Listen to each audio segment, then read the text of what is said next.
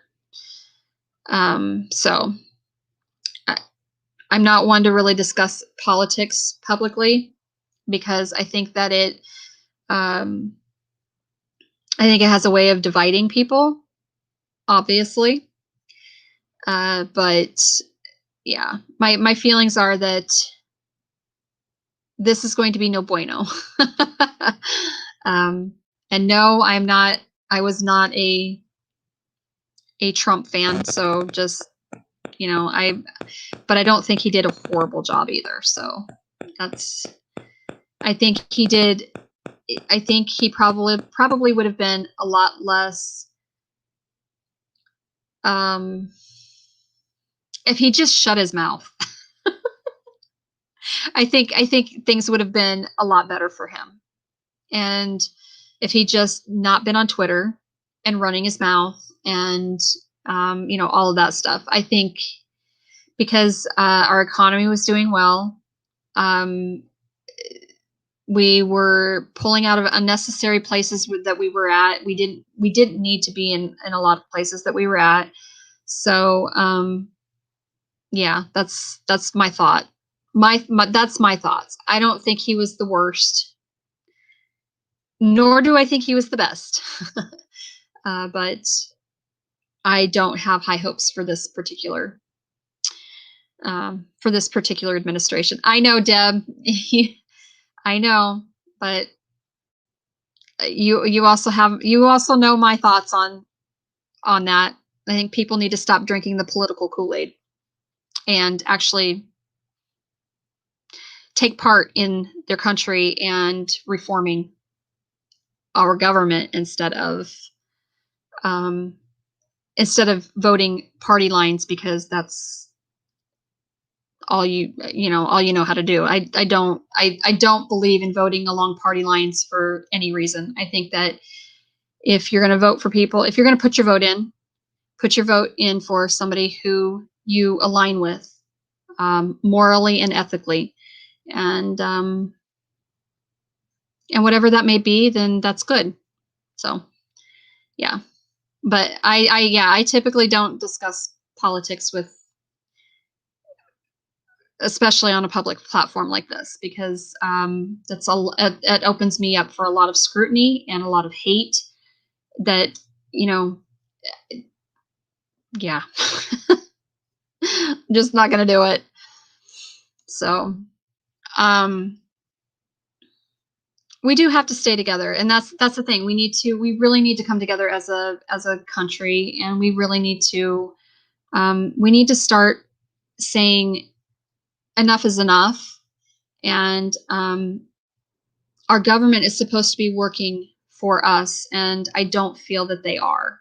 And I don't feel that they have been for a long, long, long time. So I'm pretty disenchanted with government the way it is in every capacity almost. So, and I don't follow politics too terribly closely. I really don't. I was very disappointed when the one candidate that I truly believed in, she ended up dropping out. And for what reason is my question. Why? Because she was killing these other people in the polls. So I don't understand.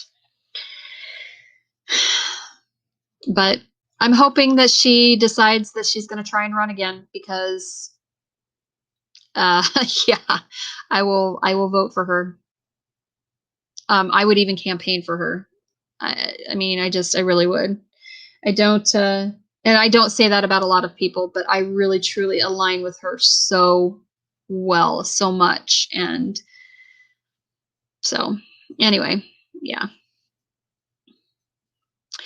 I will say also, I think that it is a very good idea that if you are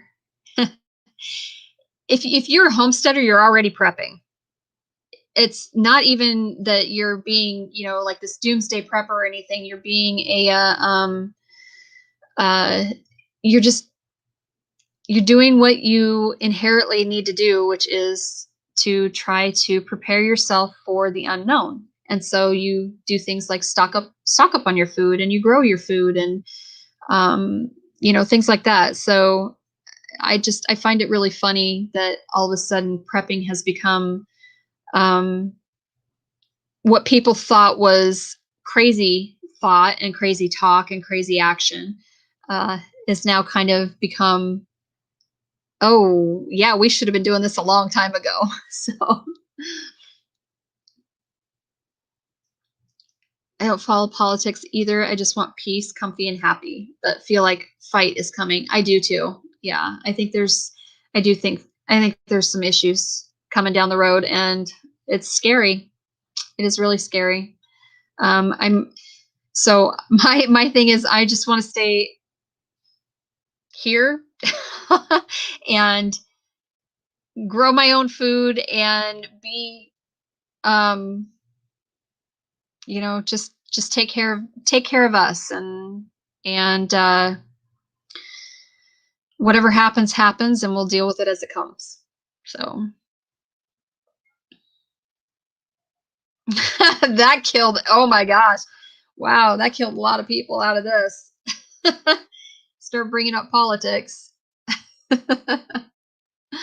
That's part of the reason why I don't, is I just, yeah, I don't have the same views that a lot of my friends do. Um,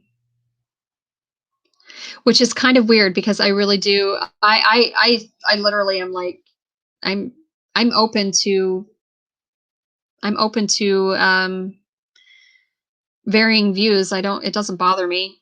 It's just that, understand, I'm not gonna argue. I have my opinion, you have yours, and I'm just not gonna argue about it. It's one way that it will divide. It will divide people, and it has. Sad. It's really sad. Oh, also, I got so I entered I started to go through my Instagram stuff. And I also entered a giveaway that Old Reading Farm and Sweet Pea Farm, New York, were doing. And I won the giveaway on Instagram. It's awesome. So what's really cool is that John from Old Reading Farm, he DM'd me today, and he's like, tracking number, and I'm like, oh, this is awesome. So I won seeds, and I won wool dryer balls and a felted rabbit that Michelle makes from her farm. So I'm super excited to be getting that. I really, really, really, I love Michelle's work. She does amazing felt work. I mean, she makes the cutest things. And she was making little gnomes. And I'm like, ooh, I've got to get on that website because I want some of those for my tree.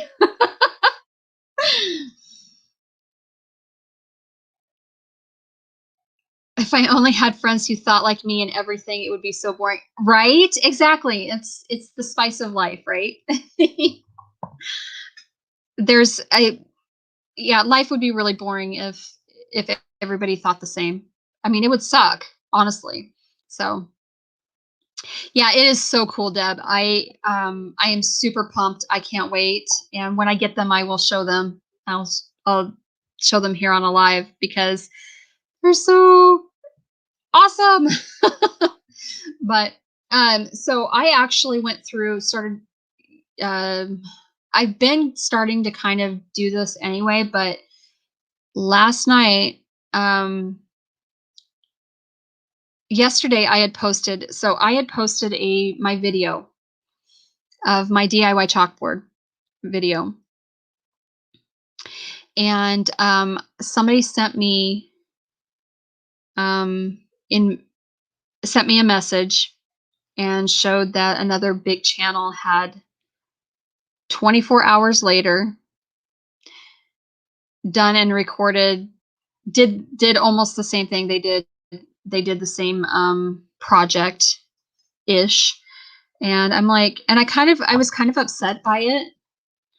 But then I thought, you know what? Actually, no, I need to be flattered by that, because maybe they saw that and they were like, "Oh, this would be perfect. This would be great." Like, so I'm going to take it as a win. And but I have noticed that I've had to clean out my social media a lot. And I've had to start dumping uh non-followers, so no, Vincent, we're here. We haven't gone anywhere yet. So so anyway, I started dumping a bunch of people off of Instagram that I was following, but they weren't following my account back. And I'm like, well, I'm just not going to deal with that. Like, that doesn't show any growth in any way, shape, or form. So and we're all there. We're all on the social media. At least my profile, and most everyone that I follow, it's not their personal profiles that I'm dumping. It's the business ones. And I'm like, everybody is on there to try to grow their business, grow their following for their homestead, and all that kind of stuff. So and I absolutely will support that. If you have a business and you like my page, you like my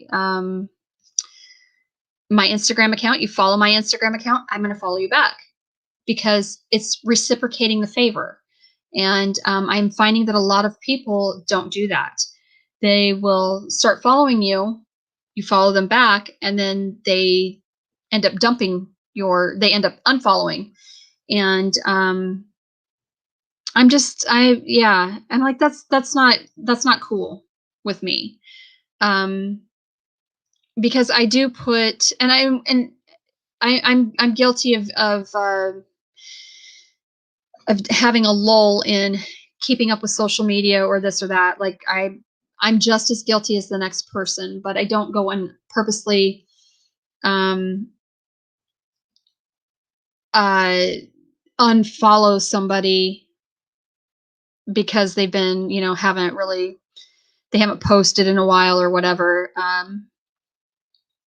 Now, if it's been a year or two, I'm probably gonna, you know, you're probably not really following me anyway. So yeah, but I think that you should reciprocate the favor. And I think that if you are interacting, like, I am putting forth effort to interact with people, and I'm putting forth the effort to say, hey, I support what you're doing here.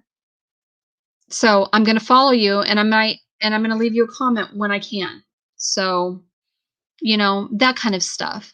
And so I went through my Instagram account last night, and I was following like almost 1,400 people. And I only had like 815 followers on that page, on that account. And I'm like, it feels like just dead weight. And yes, absolutely, Vincent, I have been on this journey for the last about year or so to really cut the toxic people and toxic things out of my life, the things that are not useful to me anymore. And that includes, unfortunately, some people that are just, they're not useful. They don't really support me. So,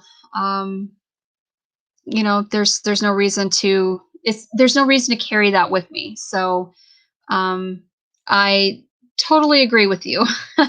And that's what I've been doing. And so I ended up cutting who I followed on Instagram. I went from almost 1,400 down to like 860. So I don't follow that many more than are following me.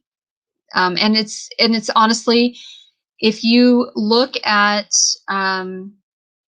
if you are paying attention to things like algorithms, it's actually not a good thing for you to, if you are really concerned with social media and growth, um, it is not really a good thing for you to almost double who you're following, um, as to who's following you. So it's actually not really very good for the algorithm. Um, and it doesn't seem to, it'll just bog your feed down, and then then you can't interact with those who you really truly want to interact with. So that's kind of why I said, that's it, I'm done. we are dumping stuff. So you dumped Facebook? Yeah, a lot of people have. I started clearing out. I've done a couple of purges on Facebook, and I'm getting ready to do another one. So you absolutely are very welcome, and yeah, do absolutely. If you are trying, I mean, stop and look at the marketing that you're trying to do. If you are trying to grow something, uh, you have to really stop and ask yourself, okay, so I'm trying to grow this business. Okay. I'm going to be, um, I want to do farm to market. Okay. So I'm growing all of this stuff. Well, in order to get that business, I have to be mindful of, um, who I'm following, the amount of time that I am investing in something or someone or another business. How does it really benefit me? That kind of stuff. You really have to, it's just when you are doing social media for something like YouTube, you're doing your channel and you're trying to grow that, you really have to think of these things, because YouTube is, and various other social medias. We'll just say social media in general. So any kind of social media platform.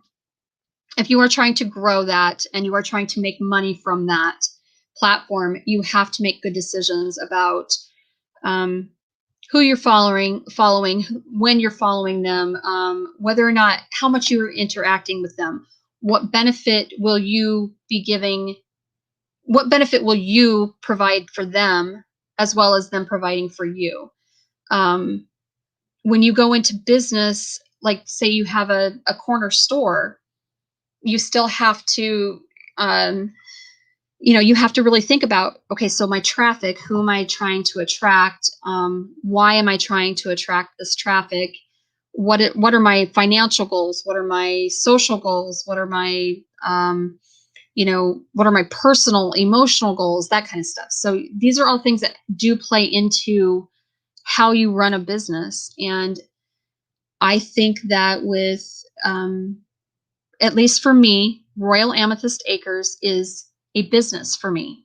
And so I have to be very mindful of what I'm doing, when I'm doing it, and how I'm doing it, and how much time I invest into, certain aspects of the business.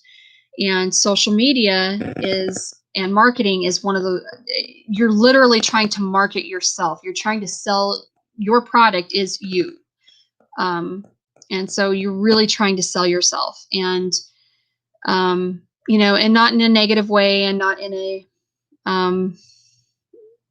just, a, not in a negative light, but you're trying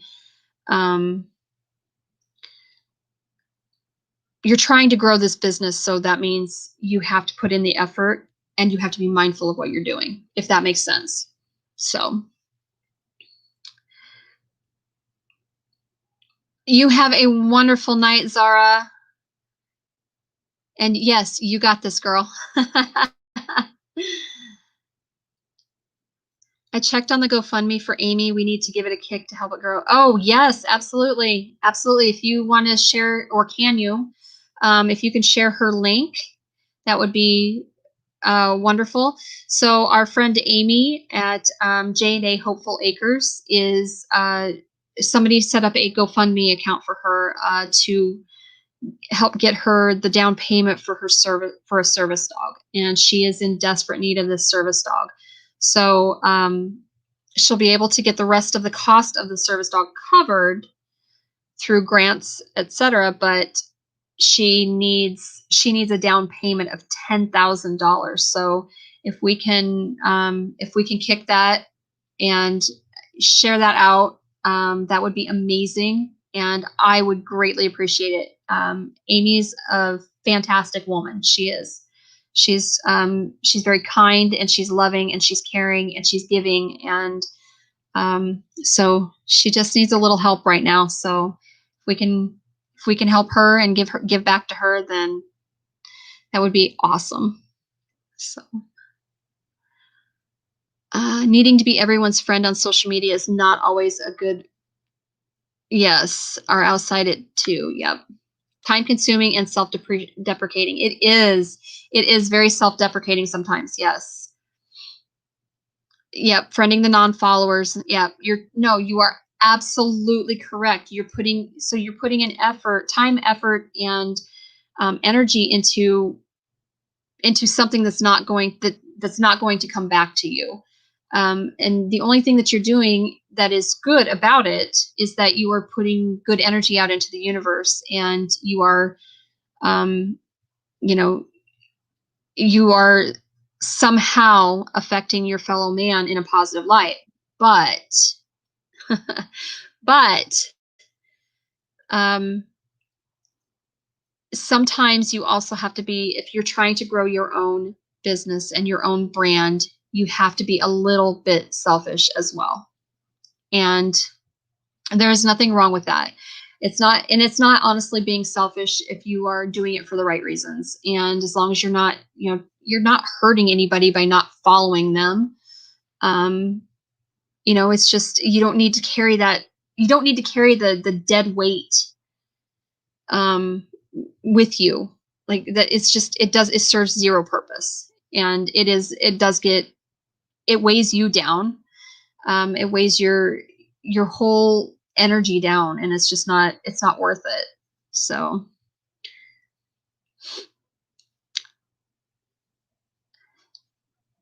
yes, I think she was looking at um a chocolate lab. Yeah. So yes, and they are fantastic dogs, and they are so trainable, like so trainable. Like, they're amazing dogs. They really are.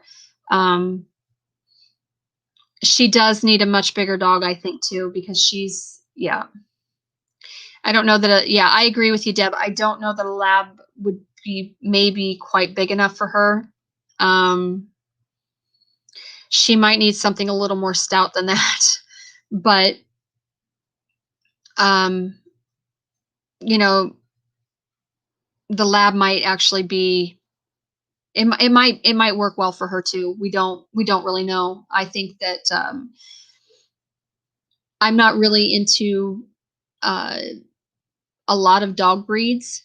Obviously, I have huskies, and that's the dog breed that I really know. Um, I know husky breeds very well. So, blockhead lab, yeah. I think that if she, honestly, a large, something like something like a Saint Bernard, or I mean, they're stout dog, or a Newfoundland maybe. Something of that nature. A working dog would be good. So if you could find a dog that is, a working dog and a very trainable, highly trainable dog, yeah. Yeah. Great Danes are huge, and so are Mastiffs. They're humongous dogs. But yeah, I don't think they're horribly or wonderfully bright in the smarts department there. So, have a Mastiff. Oh, yeah, I think they're probably good for protection, and they're good for great cuddles. So, ooh, yeah, Bernese Mountain. Yeah, actually, that might be. I don't know a lot about the breed, but yeah, they're big and they're very highly trainable. So, I think having like a Pyrenees would be good too. Um, they're fiercely protective too, so they're good guard dogs. They're good stock um, livestock guardian dogs, and so I would think that they would be great for something like a service dog too. Um, yeah, so I have 4 huskies, and um, I know that breed very, very well, and they are not the easiest breed to raise. They just are not. And then the dogs that we have are all rescues. Um, every one of them. The only one that is not that did not come from a rescue, a true rescue, we actually rescued from being given away to somebody who doesn't know how to handle a husky um, for free on the internet, and yeah, that was bad. Um, so I'm glad that we got him because it was essentially it was this dog was going or um, and he was going to go. He didn't care if he went for free or not. Um, but he was going one way or another. So he was either going to be given away, um, sold for whatever reason, or if he could get money out of it, or he was going to be taken to the pound. And that wasn't fair. That wasn't fair. So we ended up with Romeo. I think they're in the line of St. Bernards in the whole mountain search and rescue. Oh, yes. Yep. Yeah, they make sense. Yeah, stuff like that. I think big dogs. I think a big dog would do Amy very well, um, because she has such balance issues, and she really does. And she has such. Um, she's going to have mobility issues that are. Yeah, I think she would do well with a much bigger dog. But there again, I don't know what they're looking at for a prognosis down the line, and so exactly how mobile she's going to be.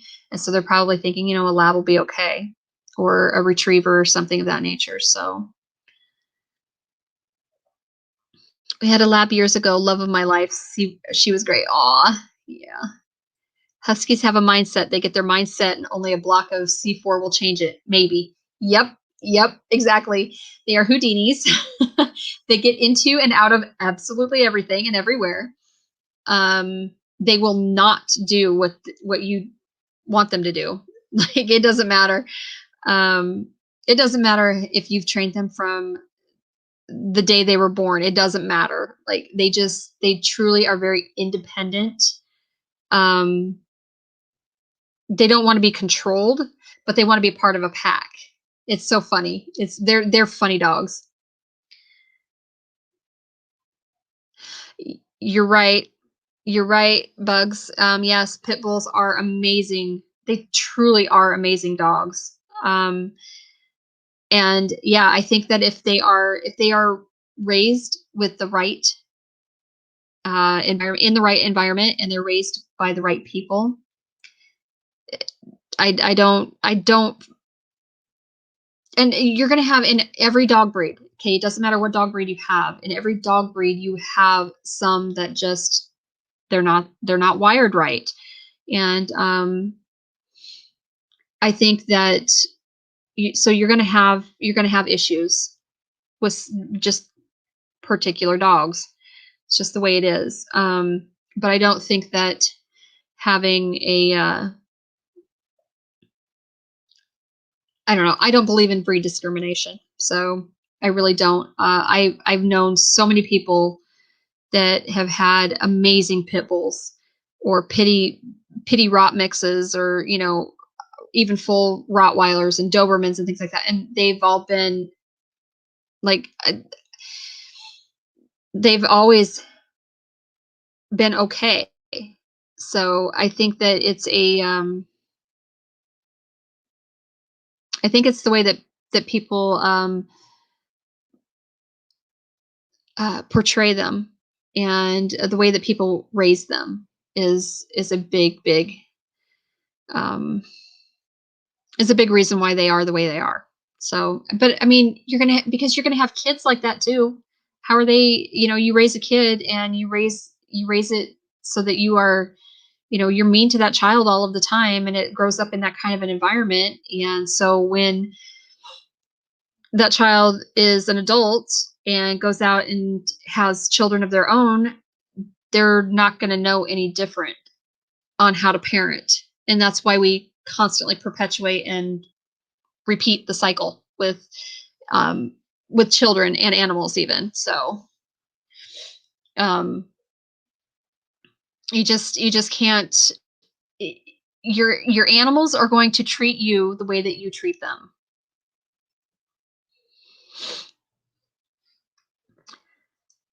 I had a friend who called his husky a ferret in a dog's body. Yeah, they're ornery. Like they just get into everything. A lot of it starts with at how cute, at bad puppy behavior, and then you have a dog that is, yep, aggressive. Yep, agreed. Yes, Victoria, they are. Pitties are big babies. They are super sweet dogs. They truly are, and I think that how you treat them and how you raise them makes the biggest difference. In the early 1900s, pits were used in childcare and nanny. They looked like a boxer with muscles and were great at protecting children. Exactly. And what's the most dangerous thing about a pit bull is not that they're aggressive, but that once they've been provoked, and they decide to bite, it's that locking jaw that's so dangerous.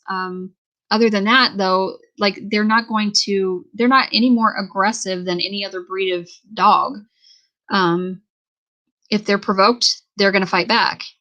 So that's that. Honestly, that is my honest opinion.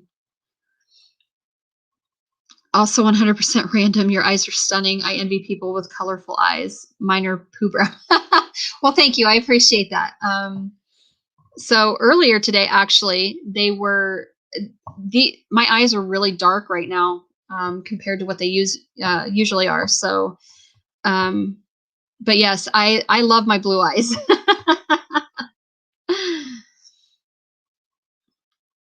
And that's saying something because boxers are nothing but muscle. Yep, that is so true. And boxers are another great breed of dog. Again, it's all how you raise them, how you take care of them.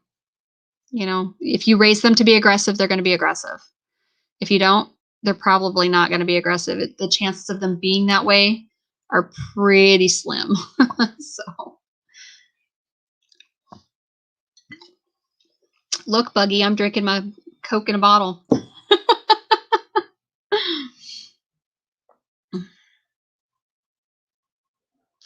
That is, I will also say that, so yeah, going back to the eye thing, my eyes this morning were like a slate color gray because I've had a lot of pain lately, and then now they're more blue, but they're more of a slate, they're still kind of grayish blue. So, and then depending on it really, my mood also changes the shade of my blue. So it's crazy.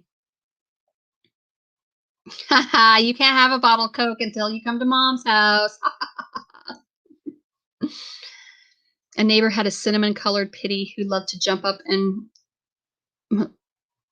grab a branch on a pine tree and hold on and on for hours, growling and tail wagging the entire time. Yeah, they're funny. They really are. They're funny dogs. We had a couple rescue boxers. Mine bonded to me and would growl at my mom every time she came to wake me for school. Never moved or got hostile, but would immediately stop when I put my hand on his back and said, "It's okay." Aw. Yeah. They're just that's what they were trained to do, is to protect. And dogs and even cats, but just animals in general, they will identify who who they connect with most. And so they'll attach themselves to that person. And so I have cats. I have 4 cats, well, 5 cats in total. But so Demon was not really, he wasn't my cat. He was actually supposed to be my oldest daughter's cat. And that cat has attached him. He is my familiar. He has attached himself to me. Kennedy tried to take him to her apartment when she moved out, and he sat and yowled for 3 days. And finally she's like, I can't do this anymore. It's like, because he doesn't feel at home. He's not as connected to you as he is with me. And that cat follows me absolutely everywhere. I call him my garden cat. Actually, all of my cats I call my garden cats, because if I'm out in that garden, they are right there with me, and they are the whole time. Like, they don't, especially Demon. Demon does not leave my side. He's usually within arm's reach of anywhere I'm at in the garden. So yeah. Demon is my familiar. He's my guard cat, my garden cat. So, and Finnegan, the other black cat, he was a feral stray. Like, he was a feral cat. And he just, once he started to realize that he was going to get fed and watered and loved here, that's when he really started to warm up. And now he's like, I don't think we're ever going to get rid of him, because I don't think he's ever going to leave. He's too funny. And the boys they can't stand him. None of the boys, all of them, they'll fight. Like, Finn walks in the door and it's instant growl. Demon doesn't really growl at him so much. He will once in a while, but Tyrion and Baby will absolutely do anything they can to attack him. It's crazy. Like, they're growling at him, and it's very musical in the house at night, let me just say. And the cats, because it's been so cold out, I've let the cats be in the house. Yeah. I have to question my own sanity there. So, how long have you had your homestead? We purchased our home here in 2009. And so we've been living here since 2009, and it's paid off. It's ours. We don't owe anything on it. Let's see. I started to, back in about 2016, I really started to try to get very deep into gardening and homesteading and stuff, doing more homesteading stuff. And I started this channel in 2019, January 9th of 2019. So I just came up on my 2 years, and I haven't even hit monetization yet. I've had a lot of setbacks though. So I don't have the content out that I really do need to have out, but I'll get there. I'll get it. Vader will climb on my lap and try to make me feel better if I'm crying at a movie. Aw. He won't stop until I reassure him I'm okay and hug him. Lola sleeps on me no matter how warm. Yeah, it's funny. Yeah, also 100% random. No, not at all. Not at all. If anyone suspicious shows up, our dog will be silent. Really? Like, our dogs they go nuts, but they'll lick you to death. Like, they just want to be your friends. They want to smell you, and and they're crazy. No, I'm not in Cochise. No. I'm in Iowa, so sanity is highly overrated. Agreed. No, I'm in Iowa. I'm in a tiny little town. So, but I live on the outskirts of town, and I'm the mayor. So you're in too many homesteading groups. No, that's okay. That's okay. Excuse me. So do you have a homestead? Are you um and where are you at? Um yeah, there's a ton to learn. There's a ton to learn in homesteading groups and on homesteading channels. Like there's just so much to learn. Excuse me, gosh. I had a drink. Um I have the land in Cochise County, Arizona. Okay, I'm working on the funds to move down there. Cool. Cool, cool.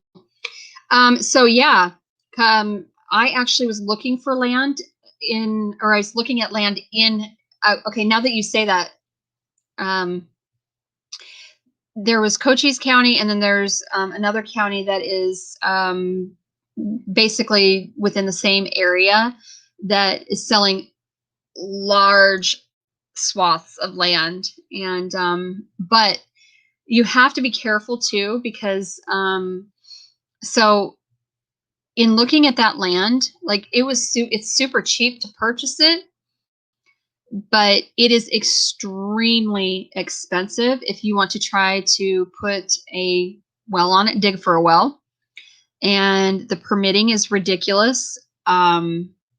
So that's my understanding. Um, a friend of mine, who he's had two channels, but he currently went back, like, that's it, I'm done. I'm done with YouTube, I'm done with social media, and so I just get to talk to, he just texts me, pretty much about every minimum every other day. I didn't hear from him today, so I'm gonna have to, that reminds me, I'm gonna have to send him a text and find out where he's at, what he's doing. But yeah, so anywho, yeah, he's in Arizona now, or he's been in Arizona this whole time, and he said it's just, the permitting is just ridiculous, and it's ungodly expensive to dig for wells, and to get the permits for this, that, or the other. And so I'm like, that sucks. I'm sorry, dude. So you're currently in Oregon. Okay, cool. I know lots of people in Oregon and the Pacific Northwest in general. Like a lot of YouTube channels are popping up from that area. So there's no well in the county that will be reliable. Yep. The water table is so low, and the mega farms suck them dry. Yes, they do. So you have to do rain catchment. You seriously do. Um, most of the folks I know just collect rainwater or truck the water in. Yep. And you can buy it fairly cheap. Like you can truck the water in. You can buy it fairly cheap, but it's still not the most cost effective. So um, do you follow Green Dream Project? Because you need to be following them. They are in Arizona, and they are building their earth bag home. And Jim and Jess are amazing people. They are wonderful. They will say, they will tell you, they will help you on your journey, the whole nine yards. Like they're amazing people. They're great people. So. Well, hi, Narrowway. How are you? Okay, yeah. So definitely keep up with Jim and Jess then. Yep. They're fantastic people. They really truly are. I really like them. You're doing some homework. What are you working on? I had Xavier doing homework on the chalkboard the other day.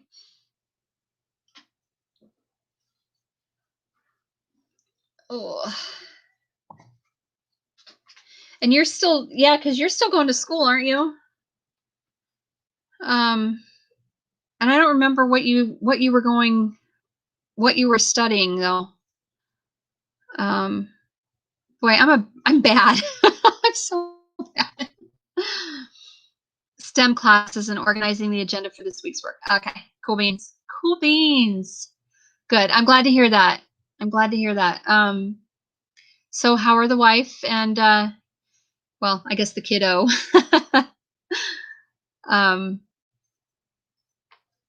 And did you get or have you been doing any more rabbit harvesting? So they went to see the land for me, which allowed me to buy it sight unseen. Oh, that is awesome. That is awesome. Oh, okay. Cool beans. Physics or calculus. You rock, dude, because no. I sent them chocolate because I'm a seasonal Oompa Loompa at a factory. Oh, cool beans. I love chocolate. I am a huge chocolate fan. I love dark chocolate. Oh, it's the best. So I actually like, and everyone else in my family thinks I'm absolutely crazy, but okay, I love Cadbury eggs, the Cadbury cream eggs. I love those things, and I don't know why, but especially when you get the pack that they look like they're in a carton, and it comes with 12 little ones, and yeah, like I will sit and eat several of them. So I'll have to take like a couple out and I'll have to hide them somewhere. I have to put them away because I'll sit there and eat the whole pack, and I definitely don't need all that chocolate and calories. So Euphoria Chocolate Company. Okay. That's awesome. Um, yes, chocolate is its own food group. You are right, Deb. So my food groups are chocolate, coffee, pumpkin spice, and Coca-Cola. Oh, and mixed in some rum there. Mix the rum in there. Dark chocolate with sea salt and almonds. Oh, yes. Yes, yes. I'm a huge fan of dark chocolate. Like I love it. Um, I also like the Cadbury, they're called Cadbury mini eggs, but they're like, they've got the hard candy shell and you can get them in the bag. I love those too. Um, yeah, I eat a lot of chocolate actually. I do. I just love chocolate in general, but dark is my favorite. I um so for Christmas, the guy that we're working with for the on the Corvette painting stuff and all that fun stuff, he actually got us a gift basket for Christmas, and it had all different kinds of bars of chocolate, and it's I can't remember which brand it is, but yeah, it's awesome. So hi, and Adrian. Yeah, I know I'm a party animal. Dark chocolate coconut clusters. Yeah, I don't mind them. I don't mind. I like coconut, so yeah. Um, uh, well, there's several vets. So, um, okay, so my husband is doing. He does airbrush artwork, custom airbrush art on various Corvettes. Like that's what he's working on right now. He's working with a Corvette club, and so currently, he has done. Let's see, pretty much the early 2000s up to it's pretty much the early 2000s to mid 2000s. So is what he's been painting on. He's doing things like the hood liners and the engine covers and the fuel rails and all kinds of stuff. Yeah. So he currently has one in the new um, the new studio, and it's predator themed, so it's really cool. He's an amazing artist, so. And I'm not sure what year that vet is, but I don't know. I'd have to holler at him and ask him what years. Jason has 2 of them that that my husband Tony is working on, or that he has worked on, and I don't know. I think they're like 07s, 08s, somewhere in there, maybe. So I know, right? The homework. That's what I was saying. I'm like, ugh, dude, gasp. I know. Oh, see, I am not a fan of the stingray at all. My mom just loved the stingrays, and but I'm not a fan. I'm just not a fan of vets, honestly. I know, gasp. That'll make you pucker, I'm sure. But yeah, I'm not a fan. Um, I'm not a fan of Corvettes in general. I never really have been. I like the 1950s vets. Um, they're okay, and I don't mind the newer ones because they're nice. They're nice, but it's not. If I had the money, I sure as hell wouldn't sink it in a Corvette. That's me. But I like my German stuff, so. You're a purist, not a real Corvette if it's younger than the 80s. I don't like 80s. I do not like the 70s and 80s vets at all. I think they are butt ugly. I splurged and bought a package of dark chocolate Oreos. I'm rationing them so I don't eat the entire package at one sitting. The struggle is real. It is, right? Yeah.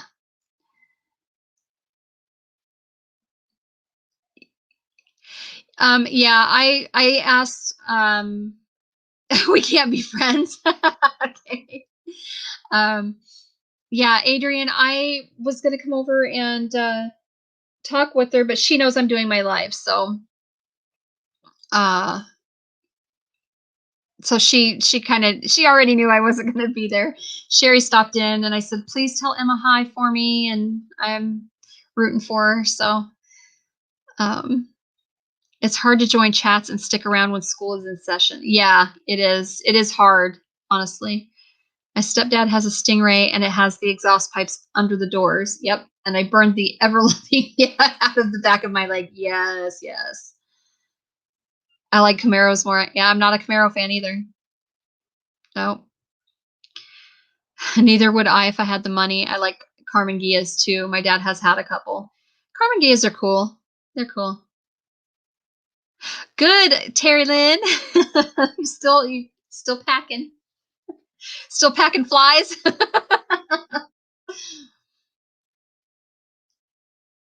How many packages do you have down?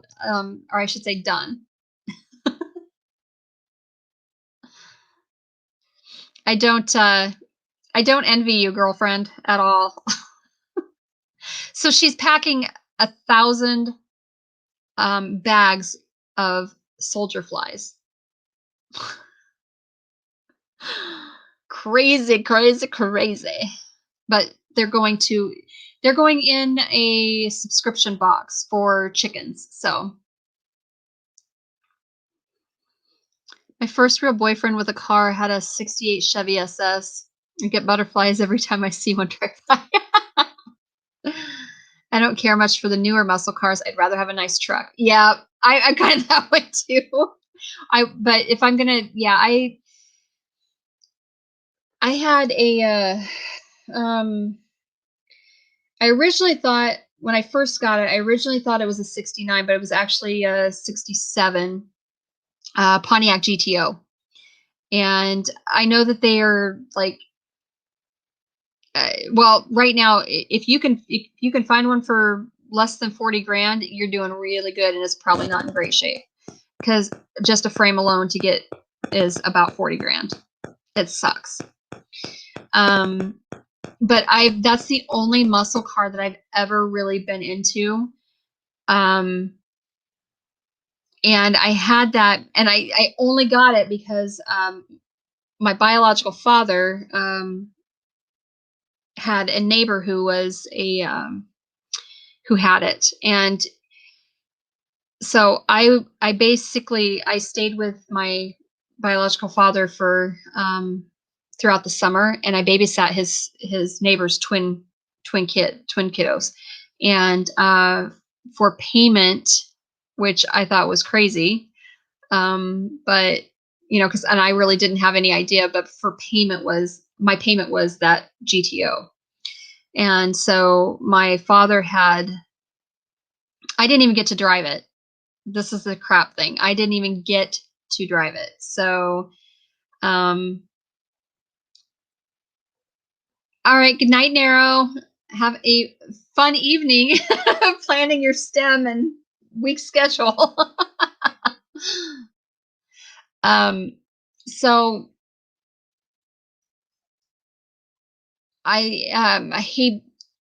what he did was my biological father was at the time and most of my life, he was a mechanic. And so, and he knew where they were living. He knew all the body men and all that stuff. And so he ended up redoing this entire car for me. And he had buttoned it up and took it out for a test drive. And it was super early, like 2-ish in the morning. And he was stopped to turn. He was waiting for traffic to go by, and some guy that was leaving the bar ran his red light and hit my car so hard it actually flipped it. It rolled it, and it was total. So I never even got to drive the damn thing. I was not happy. So. Oh, you were still packing the house, but you do have 25 bags done. Woo! A 72 Chevelle, huh? Yeah, a lot of people like that era. They really do. I would like to have a 70s Chevy C10 or Ford F100.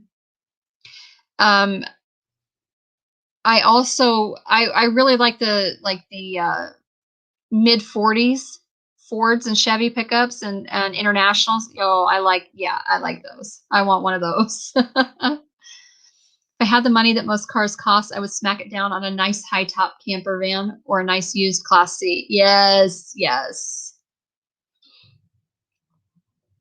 Oh yes, we got to stay warm. That's all we can do. We're trying, trying like hell. Oh my gosh, it is. Well, I don't know what it is now. When I started, it was -4 and -18 for a wind chill. So let me look, see where we're at now. Now we're at -6 and it feels like -20. And we have a low of, without the wind chill, a low of -13. So yeah, fun times. If I could purchase any car right now, it'd be another hatchback Volkswagen. Oh yes, I am like tried and true with VW and BMW. If it's German, I'm probably going to stand behind it. BMW big time. Like I am a BMW freak. I love my Bimmers, and that's yeah.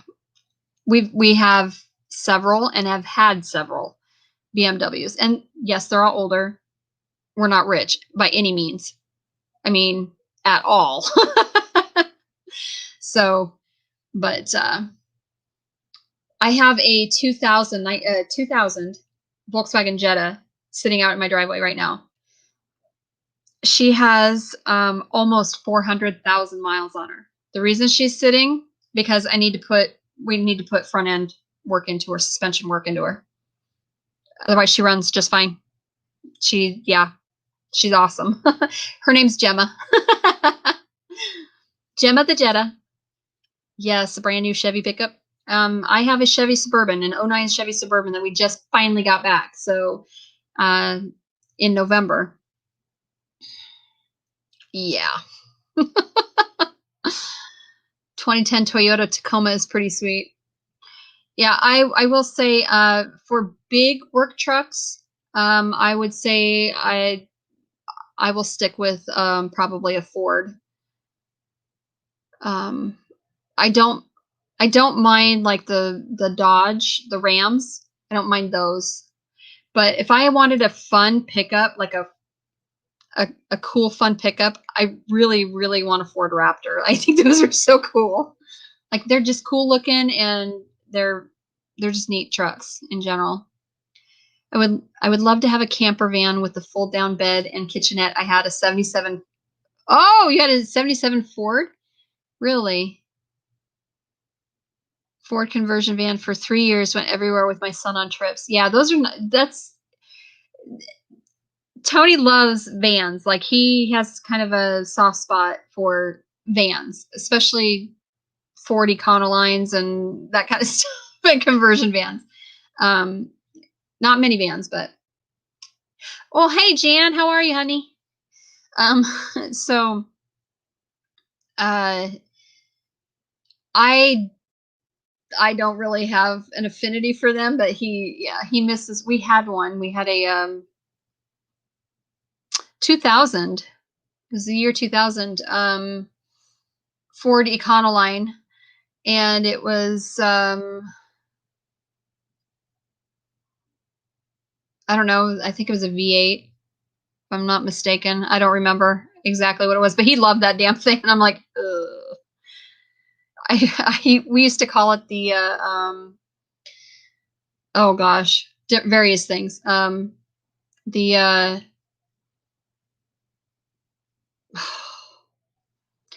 the Pervmobile, or yeah, like anything that remember from back in the 80s, the big thing was vans and kidnapping people, and yeah, we used to call them all kinds of derogatory names for that. So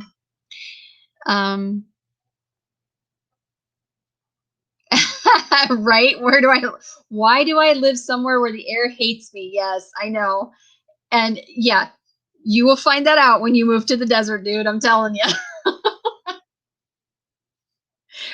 Yeah, I know, right, Victoria? Dad and the creepy free candy vans. Yeah.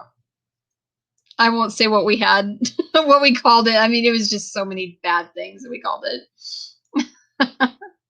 It wasn't a bad van though, honestly. It had we had to we were going to replace the transmission in it.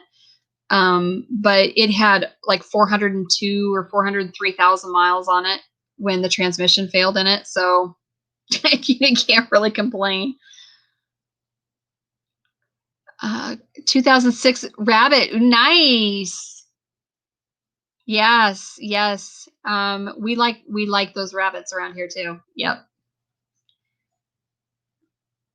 95 Plymouth Grand Voyager SE minivan. Yeah. Lived in it for years as a micro camper. Love that thing. Her name was Tawanda.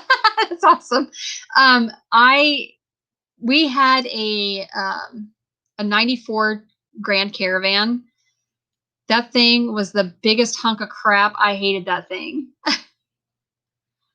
I also pissed off a police officer who tried to bust me for drunk driving in that van. Aw. Finer than frog's hair. Awesome. I know. You've got awesome. So Jan has an awesome wood burning stove in her shabin. Gets to cuddle up with the puppies. Well, hello, Fork and Allotment. How are you?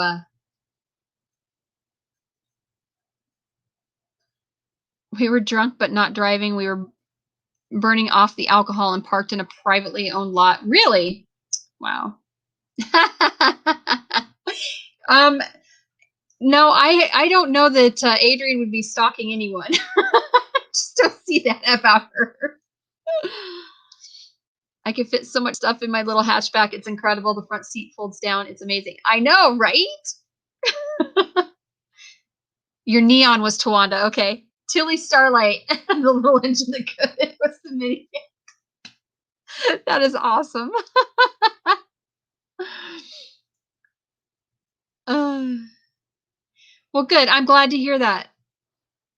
Um, so I wanted to ask Adrian, since you were there, how did Emma's live go with Sherry and Daryl? It's always a good time. I just I this is the best time for me to do my lives. And it unfortunately it competes with other channels, big channels, and so I don't get the crowd, but which is fine because I like it. I like the small intimacy, the intimate crowds, because I get to know you guys a lot better, and I don't know, I like it. So try going over the Grand Titans. Ooh, in a 4-cylinder. Yeah, no, I'll pass. Or Tetons, I guess. The van was steamed up. I know. So I love that movie. um, I freaking love Kathy Bates in that movie. She is awesome. Tawanda! I think Emma's was really good. One of the better ones I've watched, but I'm attached to Emma, so I'm biased. Yeah, I know. I know. She's a sweetheart. I went and watched her live on Instagram today. So exactly. I'm sorry, girls. Face it. I'm older and have more insurance. Yeah. I drove over the Continental Divide in a 2-door Dodge Colt stick shift. Ew. I'm sorry. I know. Fried green tomatoes is great. It is. I. I wouldn't say it's my favorite movie, but that's awesome that is yours. Um, yeah, that movie is just hilarious. I love the whole thing. Like, it speaks to me on so many levels. It's crazy. Not my favorite movie though. Nope. That is reserved for The Nightmare Before Christmas. That's my favorite. And Snow White. Those are my two absolute favorites.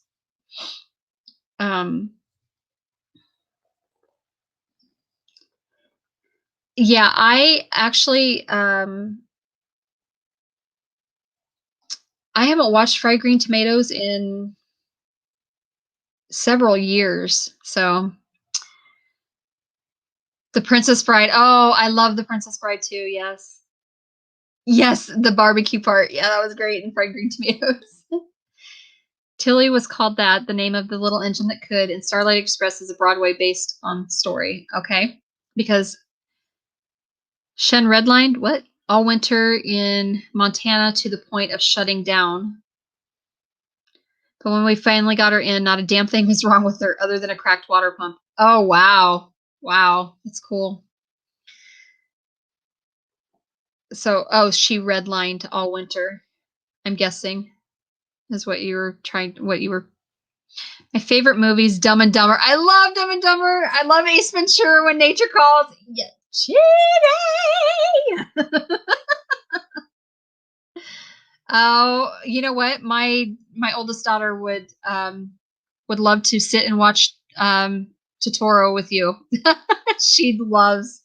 They love that kind of stuff. So no, you're fine. You're fine. I know. I have stubby fat fingers, and so yeah, and touch screen is not always great for I'm pretty good at deciphering typos and stuff because yeah, it's crazy. Ask Deb how much she loves her typos. She's always bitching about the autocorrect or that kind of stuff on her phone. Like, yeah, me too. Or not her phone, but her tablet. Her tablet is notorious for that. I do too. I absolutely I absolutely miss I had I had an original Droid, Motorola Droid with the QWERTY keyboard. Oh, I miss that thing so much. I love it.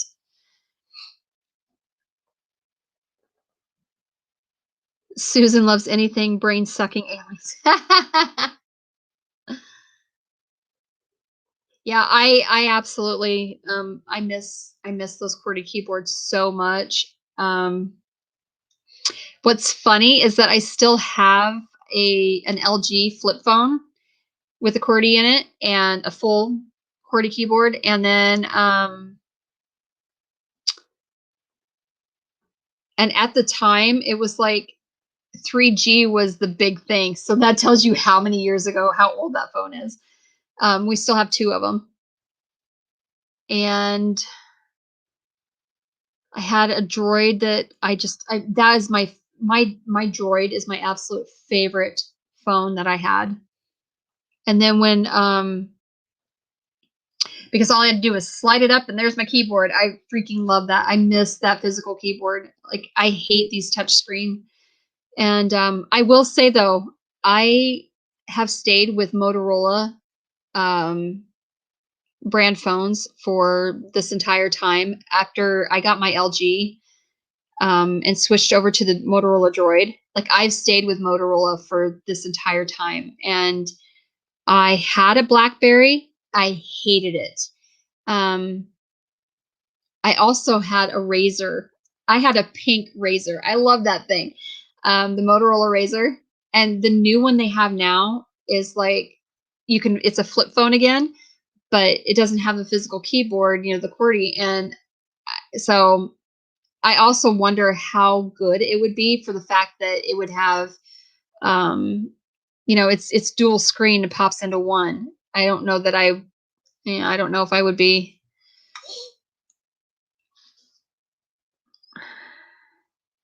Yep. Yeah, I had an LG that slid up too. Yep. I loved that. I miss those physical keyboards. If you're gonna lose half the screen to a visual keyboard anyway, might as well just have a physical one. Agreed. Absolutely agreed. Oh yeah. Yeah, because you went over to Germany, right? So backpedaled in Korea, or backpacked in Korea, and got this slidey phone that made a sword unsheathing sound when you pushed it open. Ah, that's awesome. Oh, you did backpedal. Okay. 6-year-old Android phone here. Yeah. So, yep. I'm the Moto 4. My phone is actually like 5 years old. So yeah. But this one is a Frankenstein one because so it has my screen got screwed up. So I bought a new phone, got the new one. It's same exact phone, but just a refurbed one. And then that one, the SD card burnt up in it, or no, it wouldn't read the SD card. And I'm like, what in the hell is going on with this thing? So then my husband actually ended up taking the old phone that still worked. I just didn't have a screen, and the new phone that had the screen that worked, and Frankenstein them together for me. So, and at this point, up in the corner, you can look. I've got these spots, and there's one over there. My screen is just not good. I really need a new phone, and I don't really want to go back to contract. We do prepaid. I like it. Pay month to month, and it's the same thing. The only craptastic thing is I have to buy the phones outright. So I can't get the new, latest and greatest thing, but I'm okay with that. So the Sidekick, I think, was long phone with the keyboard and on the face and slide up to reveal the keyboard. Yep. Oh, I loved my pink Razor. I freaking loved it. My first decent phone was a Motorola Razor. Yes, they're awesome. They're really good. The government issued us the BlackBerry phones. I kind of liked it, but when I was deployed to Iraq, I had a Nokia phone. It was indestructible. Yeah, I've heard. I will also say that I can't stand that damn ringtone from Nokia because because of Jurassic Park. Oh my God. Or Jurassic World, I think is, I don't know, whatever the second Jurassic Park was. My kids were nuts for those movies when they, when they came out. And so there for the longest time. We had Jurassic Park and Jurassic World, or Lost World, I guess. Lost World is the second one. Anyway, those things would play back to back on repeat constantly. And that stupid ringtone from that phone, like if I hear that ringtone, it will just set me off. I'm like, stop. So, yeah, I did not like my BlackBerry at all. I thought it was hard to use. Nokia 3310. Oh my gosh, yeah.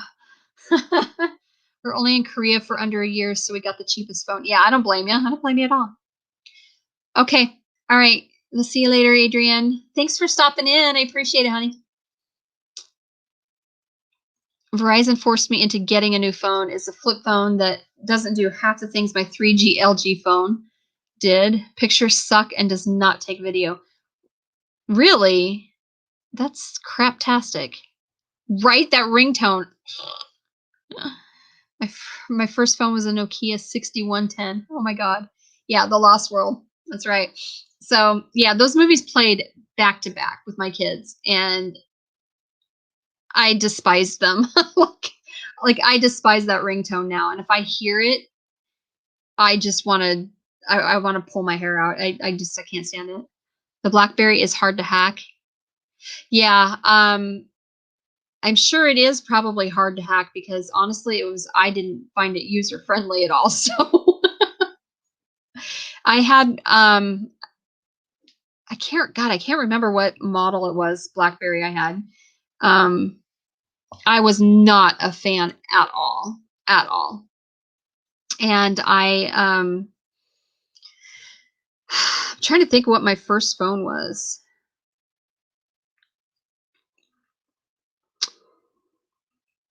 I believe it was a Nokia flip phone. Or no. My very first mobile phone was a yellow, it might have been Nokia, that I got in like 94. That was my first mobile phone, my first cellular phone. And then, yeah, I've had so many off and on throughout the years. So yeah, that should tell you how old I am. The government used them because they're ultra secure. Yeah, I'm sure that they probably still do. I have a Samsung S20 now, but I use it for my videos, so it's worth it. Yes, yeah. A lot of people, Samsung is, they've come out with some fantastic quality phones for video and picture. So my daughter has I don't know if she's still on here. I can't remember what she has, but she's got like the Samsung Note Galaxy something or other, S15 or S20. I don't know. But anyway, it's a really nice phone and she loves it and it does all kinds of cool stuff and she can draw on it, and which is important for her because she's an artist. So I was thinking that if we end up going back to contract with Verizon, we'll probably end up doing that for my husband because he's an artist. So it'd be nice for him to be able to just kind of draw on the go if necessary. So I only remember it because we got it due to Columbine, worried my donor womb. It's funny how people refer to their parents. Yeah, I have a sperm donor, like my biological father. I used to call him a sperm donor or whatever too. So just because he walked out on me when I was a kid, you know, when I was really young, and then he was in and out of my life, and yeah, it was crappy. It was issued a pager in 94. I know. Most people had by 94 had beepers. Beepers, beep me. Well, hi, Terrace Path. How are you? Oh, good. Good, good. Yes, I will stay as warm as I can. My feet are freezing though right now. Because my floors are, you know, they're hardwood and they're cold. So, so please be safe on the road.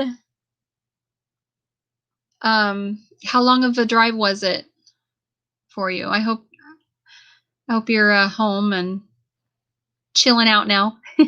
Love you, girly. Are you kidding me? You can record video in 8K? That is insane. That is insane. I have some cheap Samsung phone from Straight Talk. I enjoy it. Yeah, like I said, well, we brought ours with us. We have the same one. We have the Moto whatever. It's like Moto something or other. And we brought it with us to prepaid because it's cheaper to be on prepaid. I mean, I have three phones, on a line or on an account, and all unlimited data, you know, totally unlimited data, and it's like $166 a month for three lines with unlimited everything. So, you know, I can't really complain. I think it's kind of expensive, but I was looking at going back to contract with Verizon, and so we could get new phones, and it was going to cost us almost twice that. And I'm like, I can't do that. That's crazy.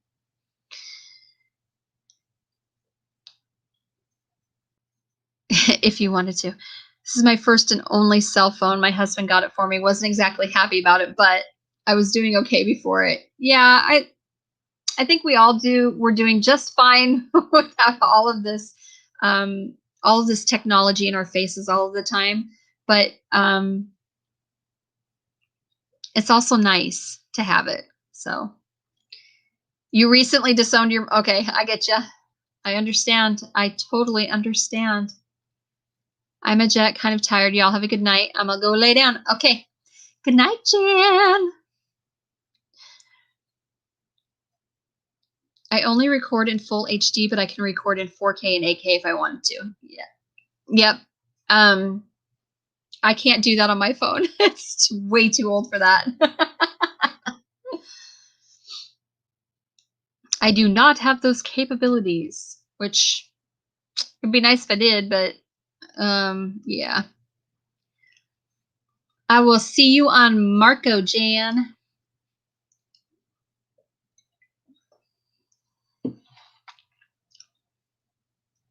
I would love to get a new phone, but I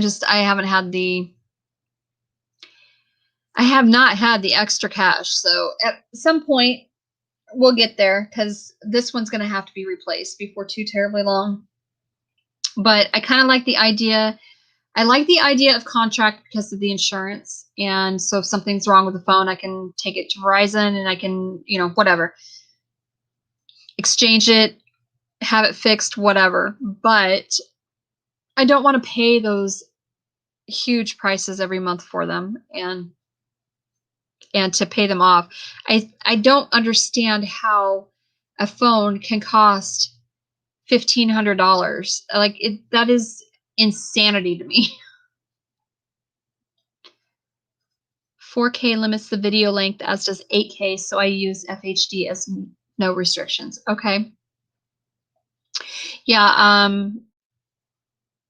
I don't really have, obviously I don't have those things, but I would assume, yes, that filming in 4 or 8K would definitely limit your video length, because it takes a lot more processing for that phone to do. So I can't Yeah, I can't imagine.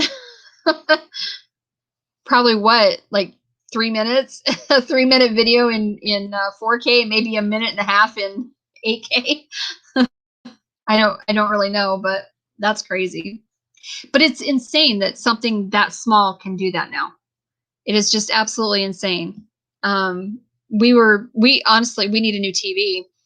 Um, and we were looking at 4K HD TVs, and I'm going, that is insane. The picture, like there was a I can't remember. I think it might have been a Samsung.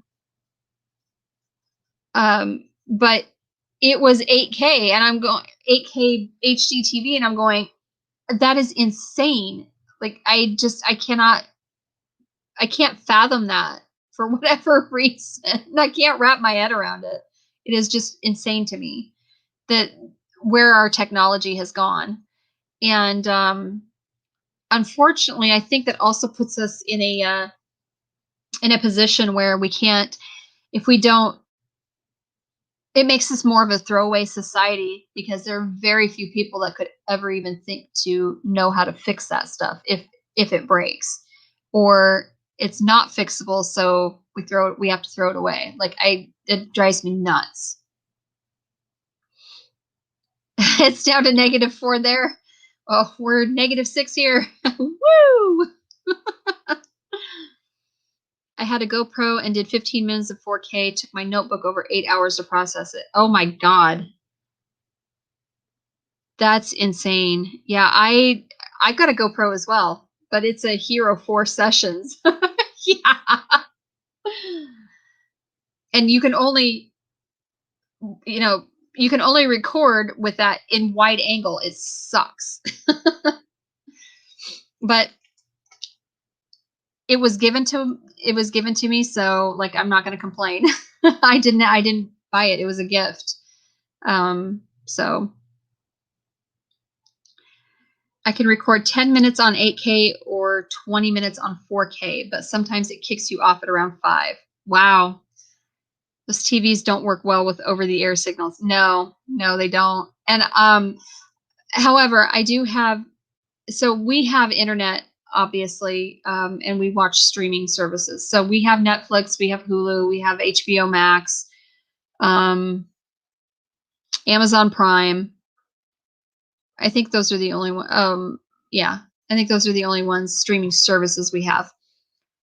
So, and it's funny because as a family, what we do is like one person pays for Hulu, one person pays for Netflix, one person pays for HBO Max, one person pays for, whatever. Like I pay for Amazon Prime.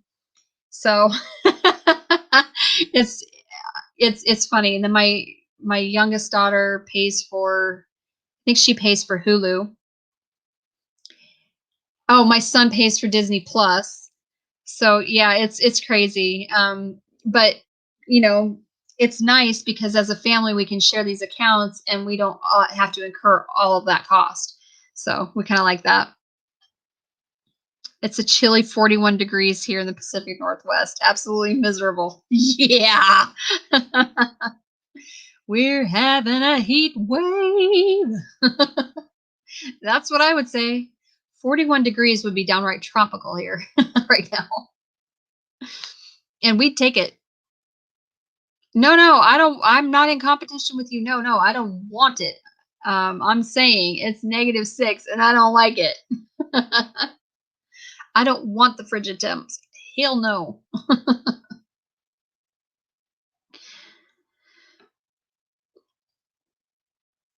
I don't do well in the cold. I really don't. Bite me.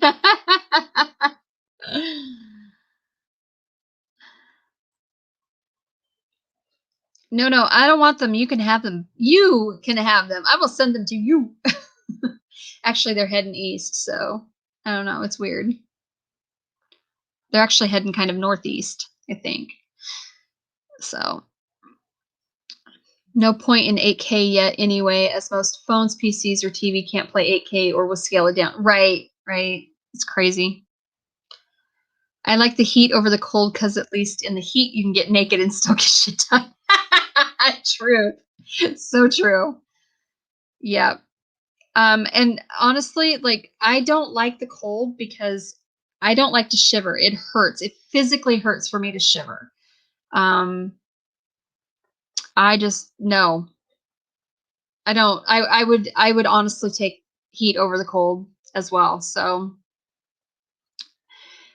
and I keep saying I'm like I live in Iowa, not the freaking Arctic. Okay, seriously, like take your shit and go. I don't want it. Um, no, no. I don't know how those. Um, I do not know how those people up in Canada and even Montana and Wyoming and far northern Minnesota, Michigan. Like I don't understand how you people deal with all that cold. It's it's shitty here. Like I hate it. You know a guy that sells land in Arizona? Okay. Yeah, I'm not moving though. Because this is home. I mean, to be honest with you, this is home. Uh when we came to when we came back and moved back from Omaha and um we came up the drive. We walked up the driveway because my mom and stepdad lived 2 blocks away. And or no, 3 blocks, 2 blocks, whatever, 3 blocks. So anyway, Tony and I just walked up here to look at the property. And I'm not even kidding you. We walked up into the drive. Um, and it was just, I don't know. I had this feeling of I'm home. Like this is where I'm meant to be. I'm home. And I've always felt that way. The house, it's in shambles. Don't get me wrong. It needs a ton of work. Uh, it does. It needs a ton of work, but it doesn't. I don't know. It feels like home. Like it feels. When you walk in, it's got good energy. Um, and so yeah, I'm not going anywhere. And then to be out on my land, I have 3 acres, almost three. It's 2.98 acres, but to be out in my yard on my land is amazing. Like it's so peaceful and it's a good energy. Um, and I am since we moved here, if I'm home and I'm outside, I wear shoes when I absolutely have to. Otherwise, my feet are in that dirt. My hands are in that dirt because it's energizing and it's just amazing. There is a real thing called earthing. And I'm telling you, it's amazing. Like, and the energy that this particular land has is I've never felt this kind of energy anywhere else. It's a good homey energy. Now, when we went to Arizona in February of last year, we went to the Petrified National Forest there in Arizona, and there was so much beauty there, and the energy was just so different that it made me cry. So there are very few places that do that to me. I will say that Arizona, the Petrified National Forest, was one of those places. But this is home. This is so home. -2 degrees Celsius. What is that here? Like, I don't, I don't even know what that is in Fahrenheit. I can't convert it. That's freaking crazy. Hell to the no.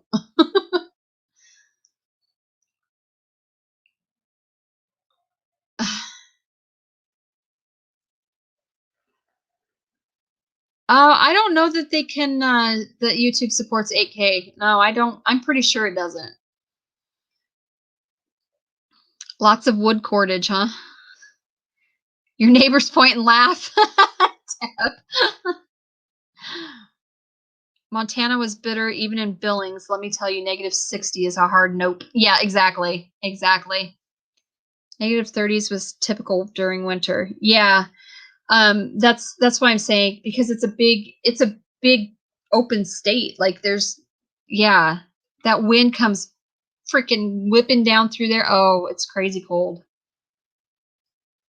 Oh, I'm sure you would love just even just an acre fork and allotment. You guys just don't really have the land over there that we do here that you can purchase unless you have a lot of money. Is what it sounds like. I guess I don't know for sure. What is amazing? Which the park, the national park, or our home? So I know. See, even my daughter says I love summer mornings, drinking coffee in the yard and listening to the Cardinals when I would wake up early enough.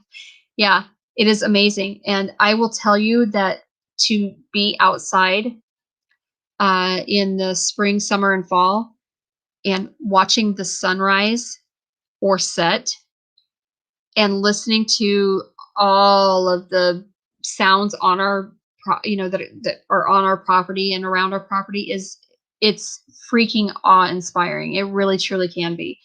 Um, yeah, I love like in the summertime, I don't mind being up at 3, 4 o'clock in the morning because I will just sit and watch the sunrise. I freaking love that.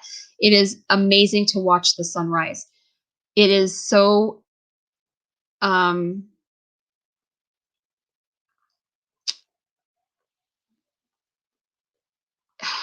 I don't know how to explain it other than it's it's like watching or listening to the earth come to life in the morning and just the sound just like comes up like a symphony. It's so freaking crazy. I love sunrise. That is probably my favorite. Um, and then sunset here is just as almost just as amazing because it gets so hauntingly quiet, at least on our property. And it is amazing. And we are able to see stars. Like it's amazing. Deb's been to our property. She knows. Um, I think she experienced it too to some degree. But yeah, my kids, two of my kids anyway, love to get up in the morning with me and sit outside in our yard and just listen to everything, you know, start teeming with life. It's awesome.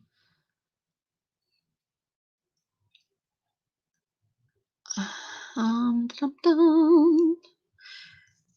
My plot at the moment is 45 meters by 10 meters. Oh, wow. 35.6 degrees Fahrenheit. Okay. Well, that's still warmer than we are.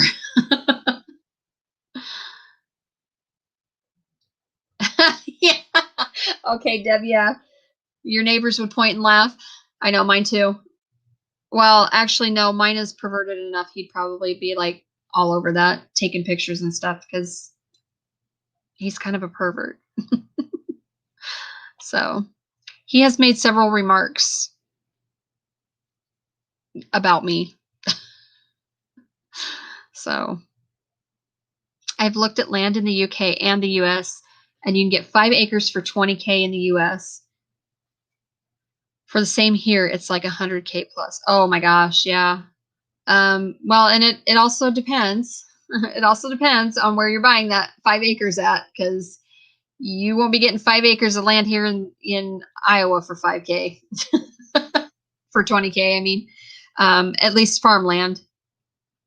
So, because our farmland alone is right. it hovers, it bounces between $8,000 and $12,000 per acre. Per acre. So 5 acres of land in Iowa, yeah, you're looking at minimum 50,000. So it'd be close. It'd be real close.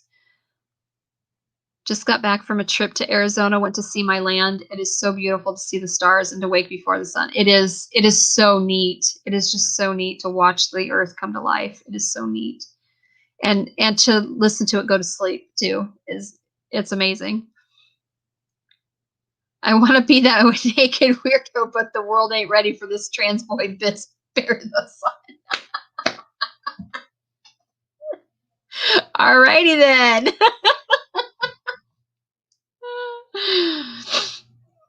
Oh my gosh. Yeah, last summer, though I do have a lovely booty, everyone says so.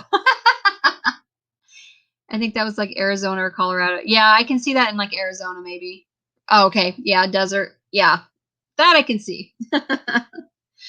You can actually get some amazing, amazing land for decent price. You really can. You just got to know where to look. And you have to be able to deal with the climate of that particular land and it's, its layout and all that stuff. So yeah, it's but there are deals to be had. I don't want to discourage anybody. There are deals to be had everywhere. We still live in the best country in the world, even though it's a little broken.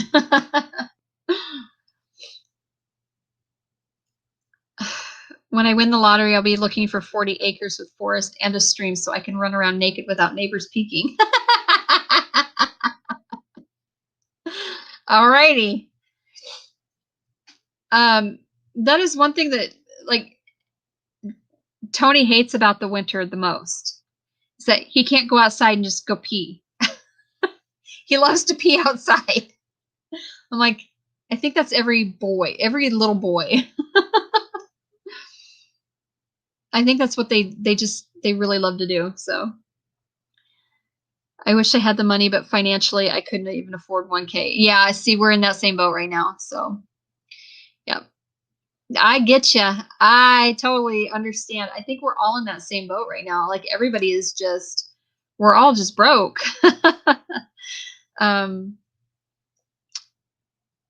If you homestead, you're definitely not rich. If you are a true homesteader. And I think most people get on like YouTube and they try to do this YouTube thing or other social media platforms and they try to make money off of it because they're in that position. And it's like, well, I've got this, I can share this and maybe I can make some, couple bucks off of it. So I think that's what most people do with it. And what I find really interesting is that people say, well, I'm just doing YouTube as a hobby, or I'm just doing YouTube because I needed something to do or whatever. And well, if you're really putting the work into it, I don't know that that's a lot of work for a hobby.